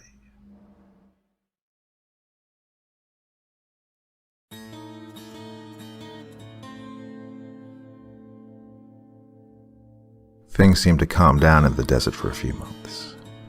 Well, we'll skip over a few uneventful field ops and go forward to March. It was still miserably cold, and the wind still chilled us to the bone, but the sun stayed in the sky just a little bit longer with each passing day. I just spent the rest of my Sunday packing and getting ready for an excruciating week-long field op. I've become quite knowledgeable of all the ranges by now, each of them having their own story. Usually they brief us on what we'll be doing, but this field op was extremely tactical and our objectives depended on many different things, so I really didn't have a clue on what we were doing. The first day, we drove out to some random compound with 4 walls. We dropped our packs and we waited there to get picked up by tracked vehicles, AAVs, all day, and mostly we slept. When the night hit, a terrible sandstorm engulfed us. You couldn't open your eyes for more than a few seconds. If you did, you could only see for a few feet in front of you. It was equally as amazing as it was terrifying. Around midnight, the tracked vehicles showed up, and we piled inside gratefully. We expected we'd go somewhere, but we ended up just sitting there for a few hours before we abruptly started driving in an unknown direction for about 2 hours. And then we stopped. We waited for what felt like an eternity. We weren't allowed out because the justification was that we could be notionally shot and put out of their little war game. Awesome. Finally, after about 10 hours, we were allowed to relieve ourselves and grab food out of our packs. We only got a few minutes, and it was dark outside, so that means I'd just spent an entire day inside a vehicle. But at least the sandstorm had died down. A few hours passed by. I can't sleep sitting down on a tiny bench with 16 Marines cramped into a vehicle meant for 12. Everyone else is asleep, except for one of the crewmen on radio watch. Suddenly, I hear a knock on the back hatch. It was clear as day. I nudge a few guys close by to get them to open the hatch, but most of them tell me to fuck off and go back to sleep. I play the clueless card and put my head down, hoping that whoever knocked would just go away. The knocking continues for about 30 more seconds, and then it stops. Who the hell would be knocking anyway?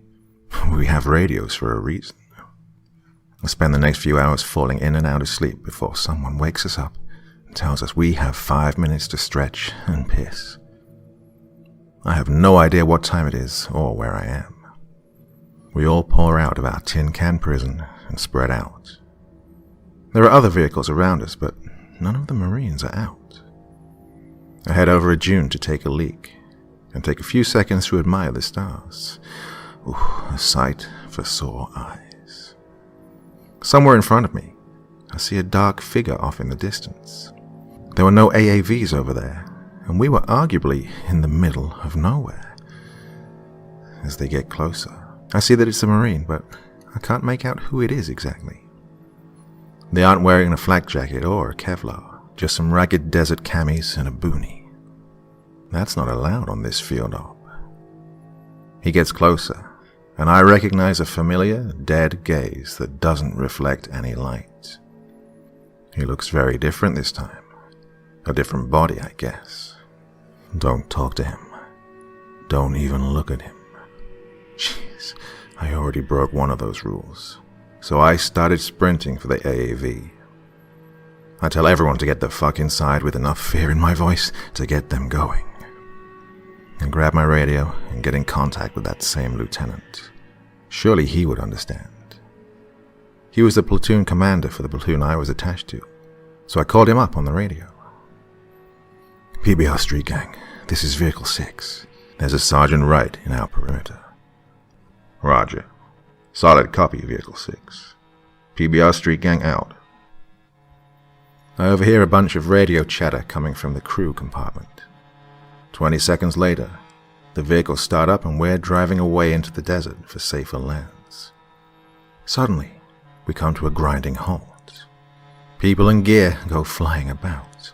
I can feel the vehicle turn around and drive the way we came. What the fuck? One of the crewmen ducks down from his turret and informs us one of the vehicles flipped where we were just at. And it was on fire.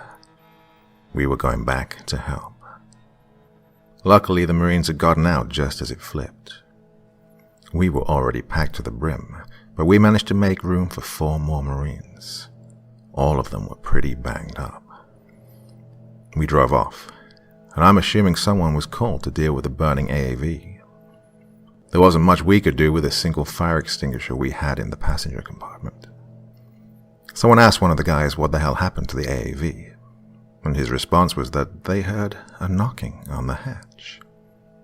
They were told not to open it, and a few seconds later, the engine turned on, and the whole thing flipped without even moving. Suddenly, a fire broke out, and they all managed to scramble out before things got worse. This is not the first time this has happened. Yeah, if you Google 29 Palms AAV accident, you'll see a ton of articles. It's an extremely common thing, and most of them don't make the news unless someone gets hurt. We spent the next few hours driving somewhere unknown. I had no clue where we were, but I could tell the terrain had a lot more hills and ditches by the number of times I'd banged my head. We'd gotten word that we were preparing for some big attack on a small town. So, we spent the next 18 hours locked up in the tin can, occasionally moving short distances. The bad thing was that there was a fuel leak somewhere inside. All I could smell and taste was fuel. It was pretty terrible. We slept a lot, which made sense because we were being poisoned. Eventually, we'd stopped just outside a town we were tasked with clearing. The ramp dropped and we stumbled out. The sun was bright and I felt blind. A few guys tripped because they were so lightheaded from the fumes, but I managed to keep my balance and started to run for cover behind a tank. A few other assaultmen followed me, and, well, it was a terrible decision. Standing behind a tank is like standing behind a jet engine because of the heat coming from the exhaust. They quite literally burn jet fuel, JP8. I was the only one in the huge cone of heat for maybe a second before I ran around the tank and sprinted towards the town, tripping over rocks and coughing up fuel from my lungs. But, well, we made it to the town.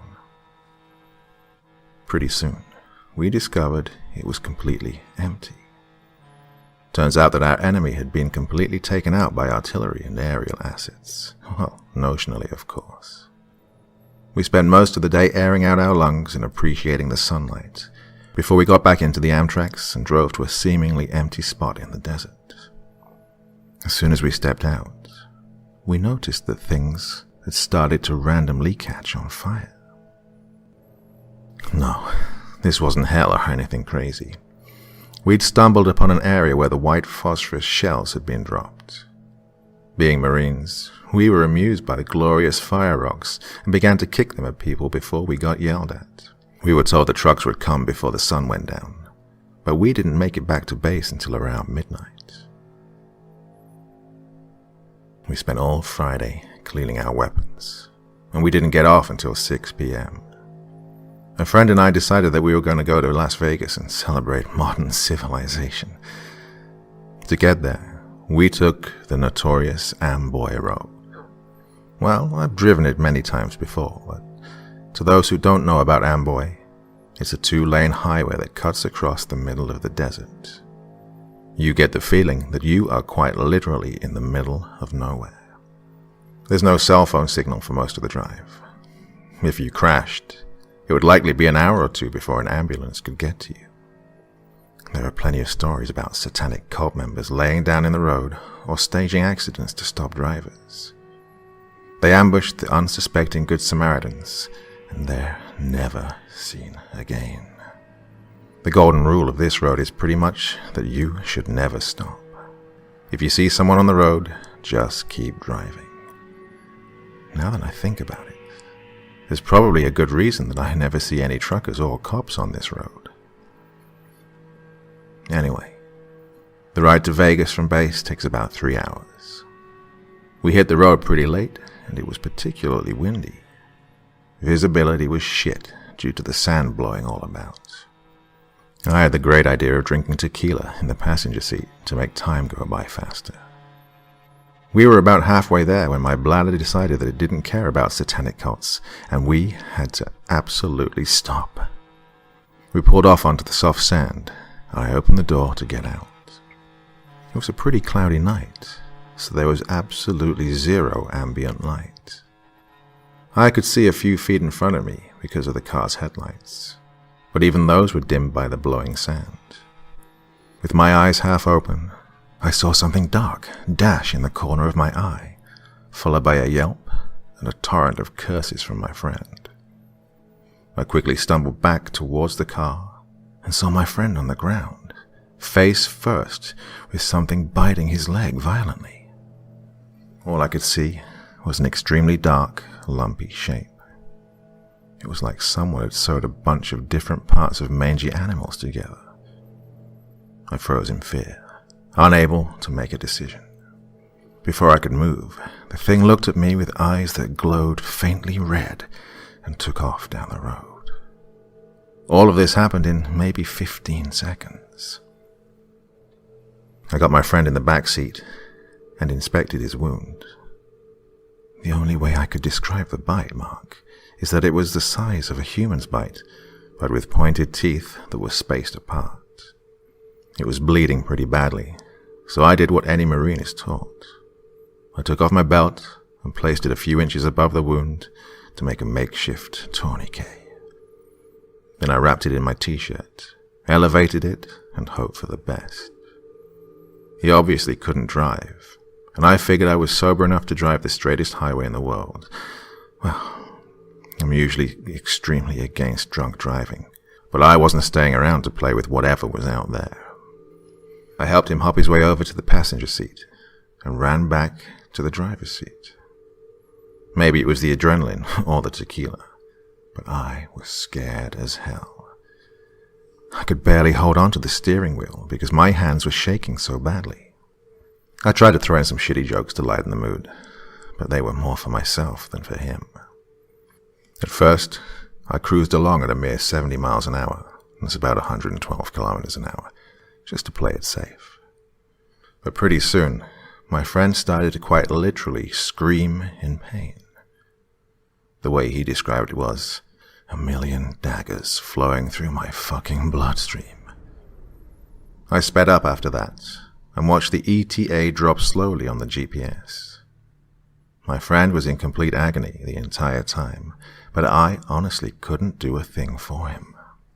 I told him to bite the seatbelt, but I knew he was beyond that kind of pain. For about 5 minutes, he began muttering and slurring his words.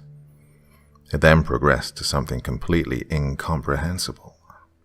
Then he was quiet, but he still had his eyes open. I sped up to about 90 miles an hour because I was so worried he was going to die. I was trying to get the signal on my cell phone when I noticed a bunch of blue and red lights scatter about the inside of the car. Shit. I'm drunk, my license is expired, and I'm speeding. Keep in mind, I haven't seen a cop the entire time I've been on this road. I begin to slow down gradually and look for a good place to pull over. As I'm looking in the mirror, I notice that my friend's radar detector is not going off. That's weird. I'm picturing a billion situations in my head, and all of them end badly. First, I'll get destroyed on the civilian side with a DUI and a ton of fines. Then I'll get absolutely destroyed by my command. Loss of pay, restriction to my room, and a demotion. Fuck. I keep looking for a good spot to pull over. I round a slight bend in the road and take my eyes off the rearview mirror. The road straightens out, and I immediately look back at the rearview mirror. Nothing yet. I keep driving and glance a few more times. Nothing at all. What the hell? My eyes are locked on the mirror, and I'm waiting for those lights to come around the bend. Absolutely nothing. Suddenly, my gaze is averted by a flashing orange light in front of me. I slow down even more, and there's a sign in the middle of the road saying, "Road closed. Detour," with an arrow pointing to the left. Granted, this is a straight road, and I'm not going off on some dirt road detour in a Honda Civic, even if it means I can evade the cops. So, I stop right in front of the sign and grab the GPS off the dash. As I'm looking at the different routes, the cop car suddenly comes up literally out of nowhere, and it's behind me now, flashing its lights. Straight up materialized. I look in the mirror, and I don't see anyone in the front seats. I don't see any cops walking towards me, but I am beyond creeped the fuck out at this point, because a mysterious cop car just comes out of nowhere. My friend is still unconscious, and has been bitten by something crazy. Suddenly, all of its lights turn off. I step on the gas and run over the stupid sign in my way. The cop car doesn't follow me. I spend about 5 minutes going dangerously fast before I start to slow down. Visibility is still shit, but after driving this road enough, you know where all the bends and curves are, thankfully. Up ahead, my headlights reflect off something. I start to slow down, thinking there's another sign to tell me the road is closed. Nope. Off on the side of the road were a bunch of cars, extremely similar in shape to the cop car that was behind me, except it was just a burnt-out shell. One car was flipped completely, and another was on its side, both burnt to blackened metal as well. I wondered if that would have been my car if I'd stopped for this mysterious car that appears out of nowhere. I never saw another road close sign, and eventually got on a bigger, more frequented highway just outside Prim. At this point, I got service and called 911, who told us that the closest hospital was in Vegas. When we arrived, I went in first and told the situation to the receptionist. They came out with a wheelchair and whisked him away while I sat in the waiting room and filled out some dumb form. All I know is they couldn't stitch up his leg due to the nature of the bite, but cleaned and bandaged the wound. He did eventually wake up a few hours later with some sweet drugs. It was almost 5 by the time we finally checked into our hotel. He spent the weekend in the hotel while I lone wolfed the city, well, in his honor, of course. We both made extremely sure to drive back during the middle of the day. The only weird thing that I could say happened was that the sun was trying to kill us when it was setting. Even with sunglasses on and sun visors down, we couldn't see a damn thing. We had to slam on the brakes after seeing a car driving extremely slow in front of us. Well, eventually, the sun went down, and we were treated to hundreds of different colors, constantly changing in complexity and warmth. We didn't see the burned-out cars, the signs, or any more cops. However, we did see 2 cars that had obviously collided head-on, pushed to the side of the road. Both front ends were horribly mangled. I didn't see anyone inside, so we kept driving. I honestly don't believe that whatever had bit my friend was a coyote. They're usually extremely skittish and scared of humans. Their bite marks don't match what my friend had either, nor the excruciating pain. It had to be in connection with whatever or whoever was trying to run us off that road. Jeez, so much for a relaxing weekend after the field.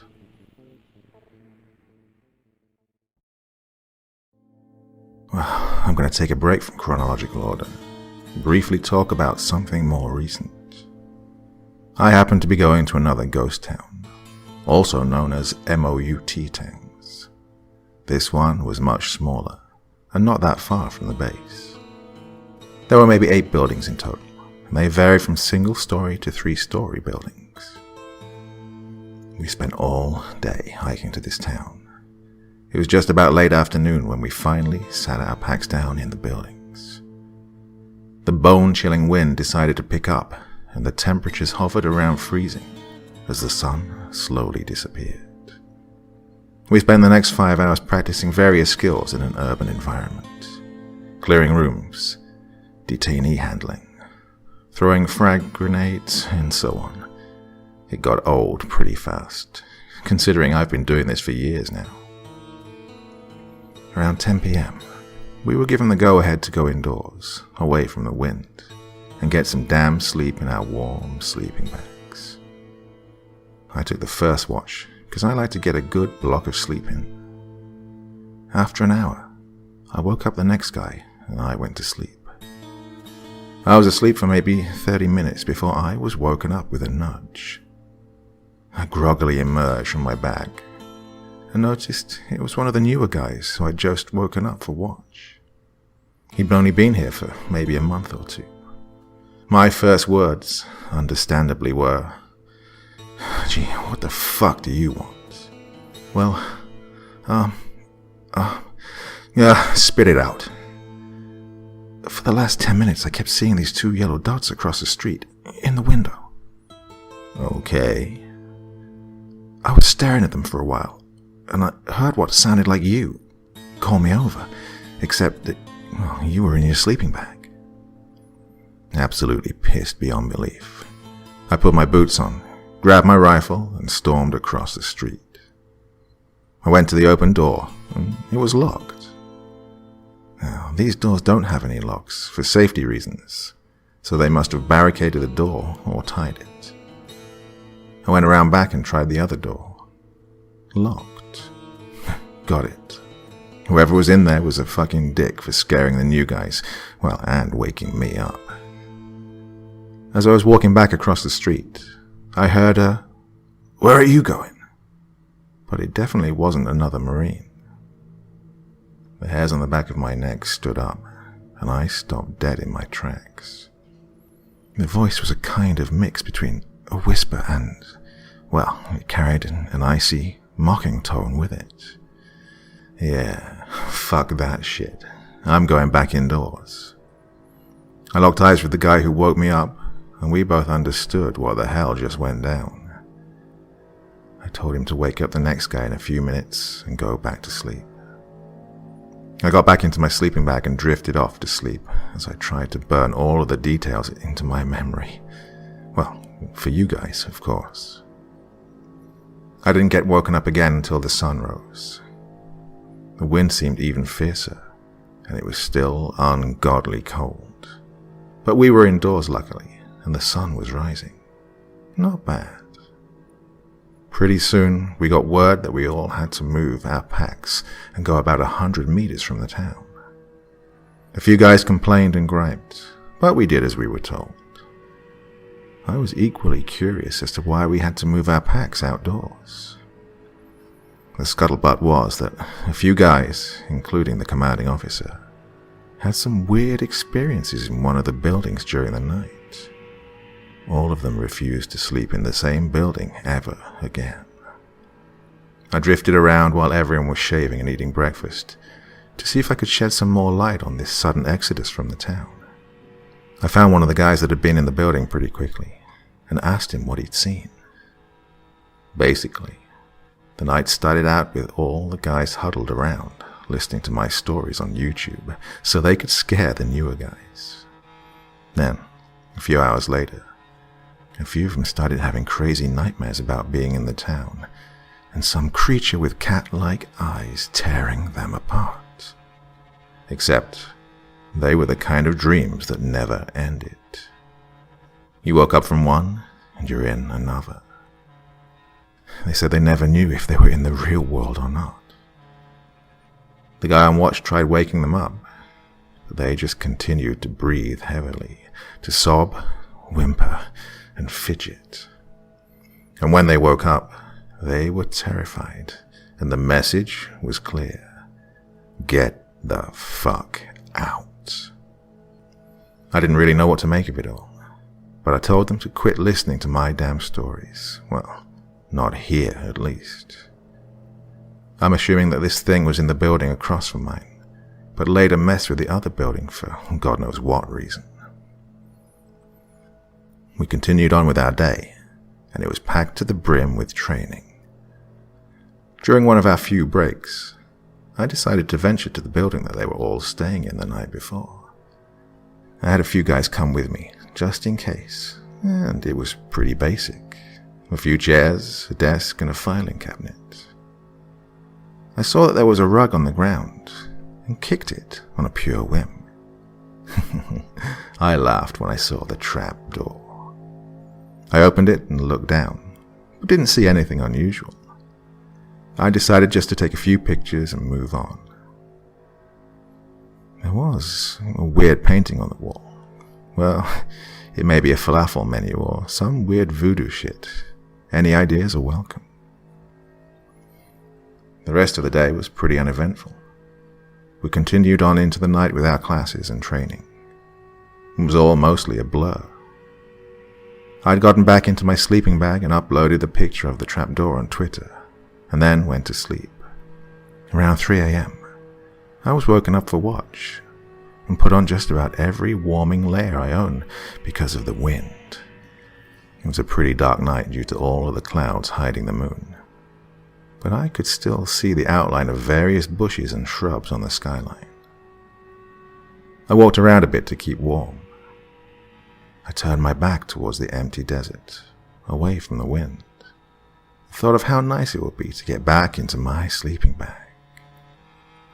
After about 15 minutes, I turned around out of habit and saw a large, dark figure on the horizon, maybe 100 meters away. Just as soon as I saw it, it vanished. I made a mental note of the location so I could check it out the next day. I woke up the next guy and got a few more hours of sleep before the sun came back up. Unfortunately, I didn't get time to wander off into the desert until around lunch. I grabbed a buddy of mine and we walked to where I was standing when I'd seen the thing. From there, we walked our 100 meters, and we were just about to head back when he spotted some wood sticking out a little further away. We kicked a good portion of the sand away and realized it was another trapdoor. What the hell was a trapdoor doing this far out from town? Our packs were 150 meters from the town, and the trapdoor was another 100 meters out. It just didn't make any sense to have a tunnel entrance 250 meters away. Well, I wasn't ballsy enough to open the thing, but I knew I had to get a picture. My friend, the Mortarman, is half honey badger and decided to open it just as I was taking the picture. We didn't go down, but, well, he couldn't see the bottom, just an endless ladder. The rest of the day was uneventful, and I didn't have watch that night. Now, to be clear, we still trained in the houses during the day and early night, but we didn't sleep in them. I did hear from another close friend that he would get weird vibes from a few of the buildings when we were still in them during the night. The next day, we messed around with simulation rounds, which are basically 9mm bullets with a wax projectile filled with paint. I didn't get shot, fortunately, but they're about 10 times worse than a paintball from past experiences. Instead of going to sleep that night, we'd gone back into the town to set up a patrol base where some guys would stand post, some would patrol, and some would rest. God, I swear Marines have amnesia. The night started out uneventfully, just a few patrols. We didn't have any enemy, so it was purely just for practice. I slept for maybe an hour and a half, and then we stepped off onto another patrol around the town. It felt like a waste of my time, but at least we were out of the buildings. When we came back, we were approached by a bunch of mortarmen who asked if we would help them find their mortar system. Now, if you don't know what a mortar is, it fires explosive shells out of a cannon into the air. It's not very heavy and can be effective at decent ranges. Apparently, the guys on the mortar system were all asleep with one guy on watch. He was dutifully standing in the wind, and then, well, he wasn't. He woke up inside of the house, and the entire mortar system had vanished. He doesn't remember anything and swears he didn't just go to sleep to get away from the wind. This was one of my friends who went and checked out the trapdoor with me, so I trust what he says. Keep in mind, we didn't have any enemy that night, and no one would fuck around and steal shit. These things are extremely expensive, and no one would dare mess around like this. But people still doubt him. The entire company was woken up at 4 a.m., and we searched everywhere inside of the town in vain. Then we expanded outwards. After about 30 minutes of checking the same areas multiple times, I had an idea. I went over to my mortarman friend and told him we should go check the trapdoor in the desert that he had opened. We grabbed a few other mortarmen and told some people where we were going. When we got there, the trapdoor was open, despite of how bad the wind was. I sure as hell wasn't going to go down there, but the mortarmen were angry and decided to go down just to make sure. I didn't really like that idea at all. 3 guys went down, and it sounded like it was about 10 feet. It was pitch black, and the flashlights didn't really seem to do much. They were talking amongst themselves for a few seconds as they walked further into the tunnel, and then they were out of earshot. 30 seconds passed, and then I started to get worried. I told myself to wait another 30 seconds before I did anything. Just as I was counting down, I heard what sounded like a little girl laugh, and then the sound of running footsteps. Pretty soon I heard the guys climbing up the ladder. I heard the same laugh again, but this time closer. The first 2 guys had various components of the mortar system, and the last guy had the actual mortar tube, or whatever it was now. It looked like someone had bent it over their knee. I slammed the door and practically sprinted back to the town. Once we got there, we communicated that we'd gotten the damn mortar system back.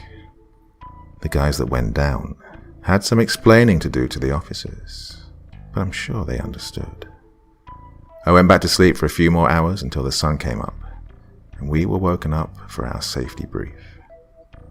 Our last and final day there. We were going to be using blank rounds, smoke grenades, and flares. That was a busy day. As soon as the sun went down, we all went to sleep. No more training at night in that town. We all got that message. I didn't have watch again, but I did hear that a few guys heard this strange laugh during the night. One of the guys even supposedly got a recording of the laugh on his phone.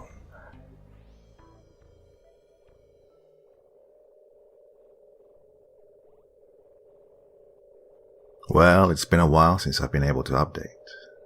Let me start off by saying, I've spent a lot of time in the field without creepy things happening, so don't think a Marine's life is filled with creepiness. Just recently, I was out there for a few weeks, and nothing remotely spooky happened. Anyway, we last left off in the middle of February with update number 4. It's April now, spring. The desert is slowly transitioning from a cold and windy purgatory to a scorching sandbox. Luckily for us, we hit the jackpot of deployments and headed off to Australia to do some training for 6 months, instead of baking in the desert. Now, I know what you're thinking. Australia sounds great. I thought that too, until we'd landed in a place called Darwin and stepped off the plane. Instantly, it felt like we were inside of a sauna. It was extremely humid, and we were sweating through our thick uniforms within our first few steps onto the tarmac. It was hell. Flies and mosquitoes everywhere. They would crawl into your mouth and up your nose if you let them.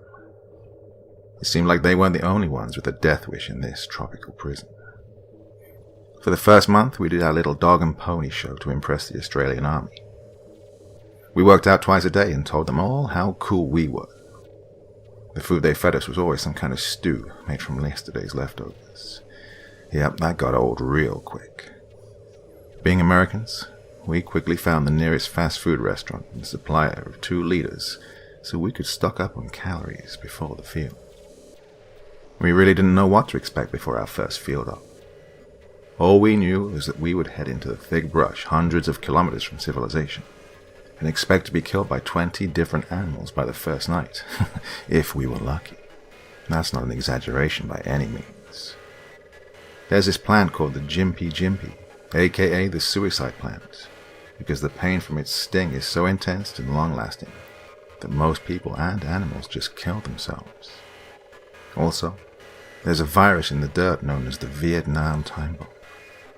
Stuff will kill you from the inside out. Our first few days out there, and we're pretty exhausted. We did a ton of patrolling at night, or, as I like to call it, walking blindly into spider webs. We would try to sleep during the day, but if you slept for more than an hour, you'd wake up dazed and dehydrated from the beating sun. I think it was around day 12, towards the end of a field op, when things started to get interesting. We were completely fucking lost, as usual, and wandering around in one long file during the night. There was no moon, and all you could hear were various birds and animals repeat the same noises over and over. It was all a blur until the guy in front of me stopped and picked something up. I didn't really pay any mind to it until we halted for a break, and he turned around to me. "Hey, check this out. I found a doll." "What?" "A fucking doll." He held it up and, sure enough, it was a doll. Its body was completely carved out of wood, and it had some fake red hair glued on. Its eyes were just burn marks, and it had a creepy little smirk scratched across its face. Weird. Now, keep in mind, we are literally in the middle of nowhere. Most of these lands were completely unexplored. As I'm sipping water and trying to rack my brain for answers as to why the fuck there's a random doll in the middle of nowhere, we start moving again. I completely forgot about the creepy little doll for the next few hours, while we mindlessly walked around and tried to find our objective. It was all a blur, and I fell asleep a few times while walking, so I don't really remember much. Eventually, we found our way, and arrived at the objective, a small clearing in the middle of nowhere. It was the early morning now. We were supposed to sit there all day and wait for more orders. We were all pretty darn tired at this point, so I sat down and stared off into the distance, and drifted off to sleep. Suddenly, I hear a few grunts to my left, and sure enough, the machine gunners are playing with the doll they found. They're a simple-minded breed and easy to maintain, but they always find a way to screw everyone else over. I remember the distinct thought of, yeah, that's probably not a good idea. I fell back asleep, and we spent the day napping and planning for our next objective. Finally, the sun set, and we headed off into the distance to our new objective. I remember being kind of excited that we only had one more thing to do, and then we would be back to base. As the night went on, our long file of Marines began to get more and more spread out. The brush became thicker. Absolutely zero ambient light. I was struggling to keep up with the guy ahead of me. People kept getting lost, and we were constantly stopping to find them. We were just trying to get out of the jungle by this point. I was already creeped out by the extreme darkness, but when our compasses, radios, and GPS equipment started going crazy, I began to lose some composure. No matter how much we spun our compasses or reset our GPSs, it would always slowly turn us back the way we came. Our radios turned on, but all we could hear was just some kind of white noise. Nothing. I knew right away it had something to do with the doll. Maybe it was some weird voodoo aboriginal witchcraft doll, who knows. But bad vibes indeed. I told the guy who picked her up to gently set her down somewhere nice, and then keep walking. Nothing. Everywhere still went haywire. Our leaders decided to take a break to see if they could figure out how to navigate using the stars. Being in the southern hemisphere, the constellations and such are a lot different. Now, while I'm trying to do my best to keep a cool and level head, I hear the guy in front of me started frantically screaming. Pure fucking terror. A few guys walk up to him and calm him down, and he spits out a stream of expletive followed by, "Doll!" Shit. The doll somehow made its way back into his backpack. We were too spread out for this to be a practical joke. This was just too impossible. We both walked past it when we set it down. Now, no one's laughing. He grabs the doll and puts it down. Then he starts talking to it and apologizing like it was a real human person. I remember making a mental note of how absurd this all was. By now, our fearless leaders seemed to have figured out where to go, so we started moving. I didn't want to stop because I knew the doll was probably still with us. But we're talking about lieutenants. We're bound to get lost. Eventually, we stop, and all of us are holding our breath while the guy checks his pack. Nothing. We sit down and relax. The air gets a little lighter and easier to breathe. There's a bunch of commotion coming from a few guys back though. One of the lieutenants found the doll in their bag. He's completely lost his mind at this point, laughing and crying at the same time. Day 12 of the field op and all the heat, bugs, and creepy crap just about broke his mind. We put the doll against some log a few meters away from us, and everyone pauses to assess the situation. We're lost in the middle of nowhere. We have no idea where we're going, and we don't have much water. How awesome. I can imagine the smirk on the doll's face, while we all collectively start to lose our minds. At least the sun is starting to come up.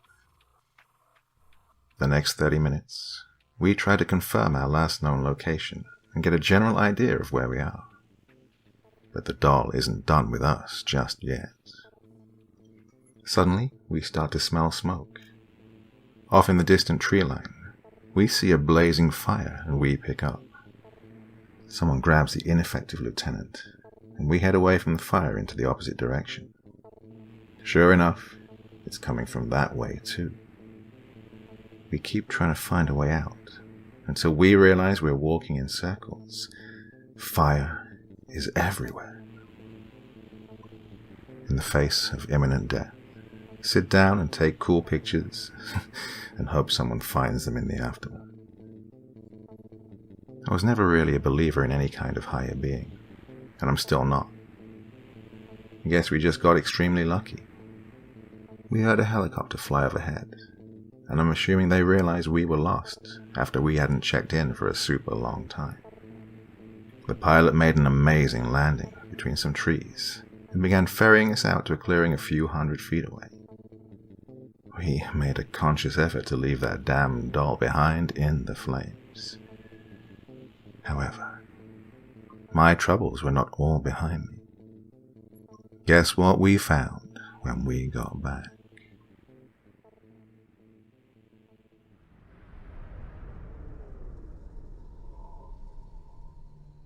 I woke up, dazed, in the back of a Humvee. It was the middle of the day, and the AC was still broken. Whatever weird, crazy dream I was having was gone, and I was still in the hell known as 29 Palms. We weren't going fast enough to make the heat go anywhere, but I still kept my head close to the window and stared off mindlessly. Our self-chosen, metallic prison hurled itself farther and farther into the desert, kicking up dust as it went. "Hey, look up ahead on our right. There's someone walking," said Gomez, who was in the back seat with me. We slowed down. A lone figure stumbled slowly forward with her head downwards. Details emerged, and I realized it was a man. I've heard stories about random scavengers and drugged-out roamers, but I didn't think they were ever true. Pretty soon, he stopped moving and simply stared at us as we passed. He had short, mangy grey hair and wrinkled, leathery skin.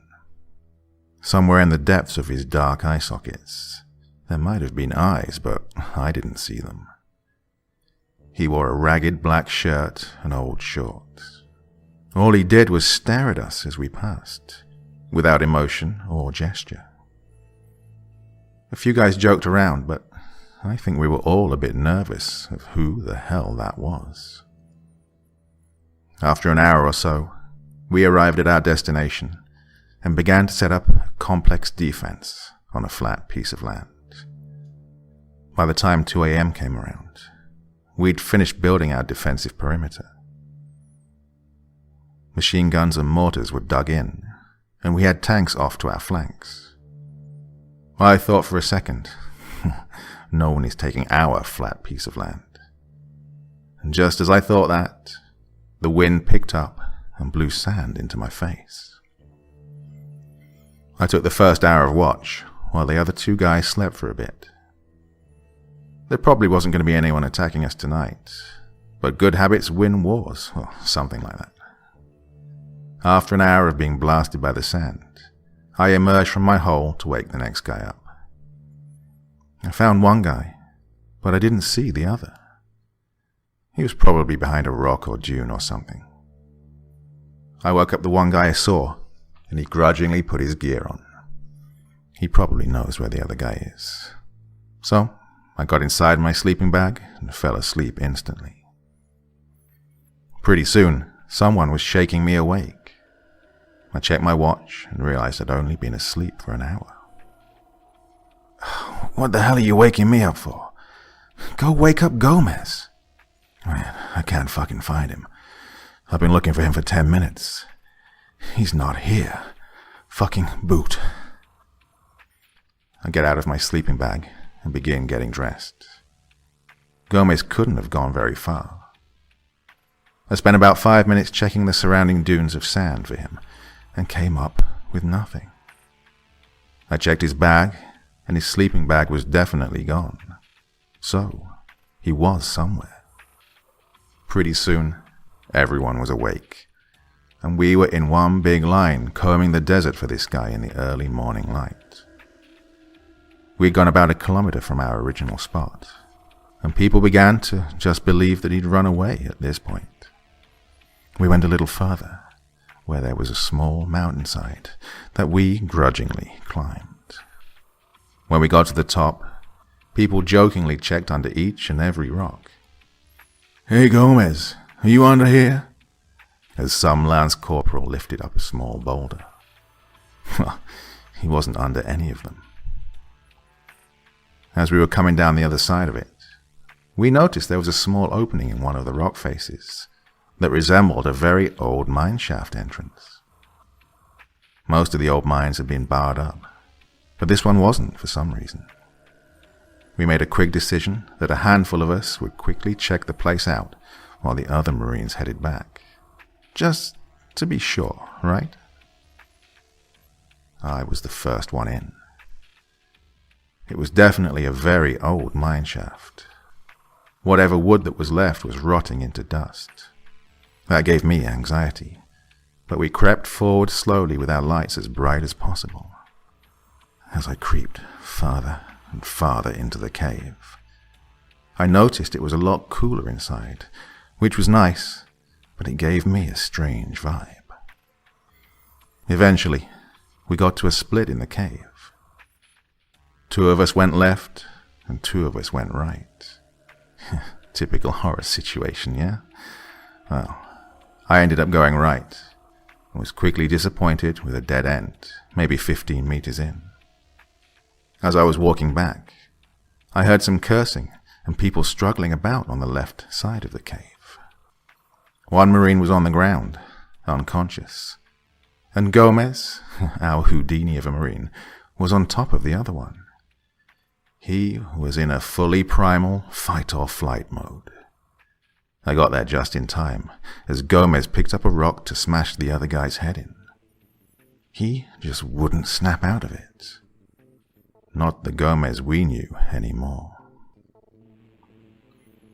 It took the 3 of us an exhaustingly long time to finally choke him out. We caught our breath for a minute, before we slowly dragged him and our other unconscious friend out. When we started to see the entrance of the cave, I saw the ragged, weathered, and dark figure I'd seen on the road earlier. "It's too late," said the wickedly evil voice. I woke up, dazed, in the back of a Humvee. It was the middle of the day, and the AC was still broken. Whatever weird, crazy dream I was having was gone, and I was still in the hell known as 29 Palms. We weren't going fast enough to make the heat go anywhere, but I still kept my head close to the window and stared off mindlessly. Our self-chosen, metallic prison hurled itself farther and farther into the desert, kicking up dust as it went. I looked to the left, and there was an empty seat. Confused, I asked, "Where did Gomez go?" "Who the fuck is Gomez?"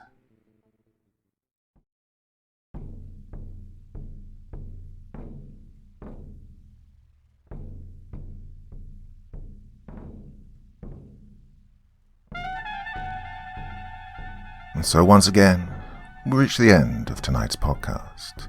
My thanks as always to the authors of those wonderful stories, and to you for taking the time to listen. Now, I'd ask one small favor of you.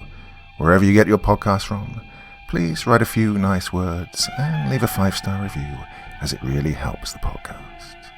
That's it for this week, but I'll be back again same time, same place, and I do so hope you'll join me once more.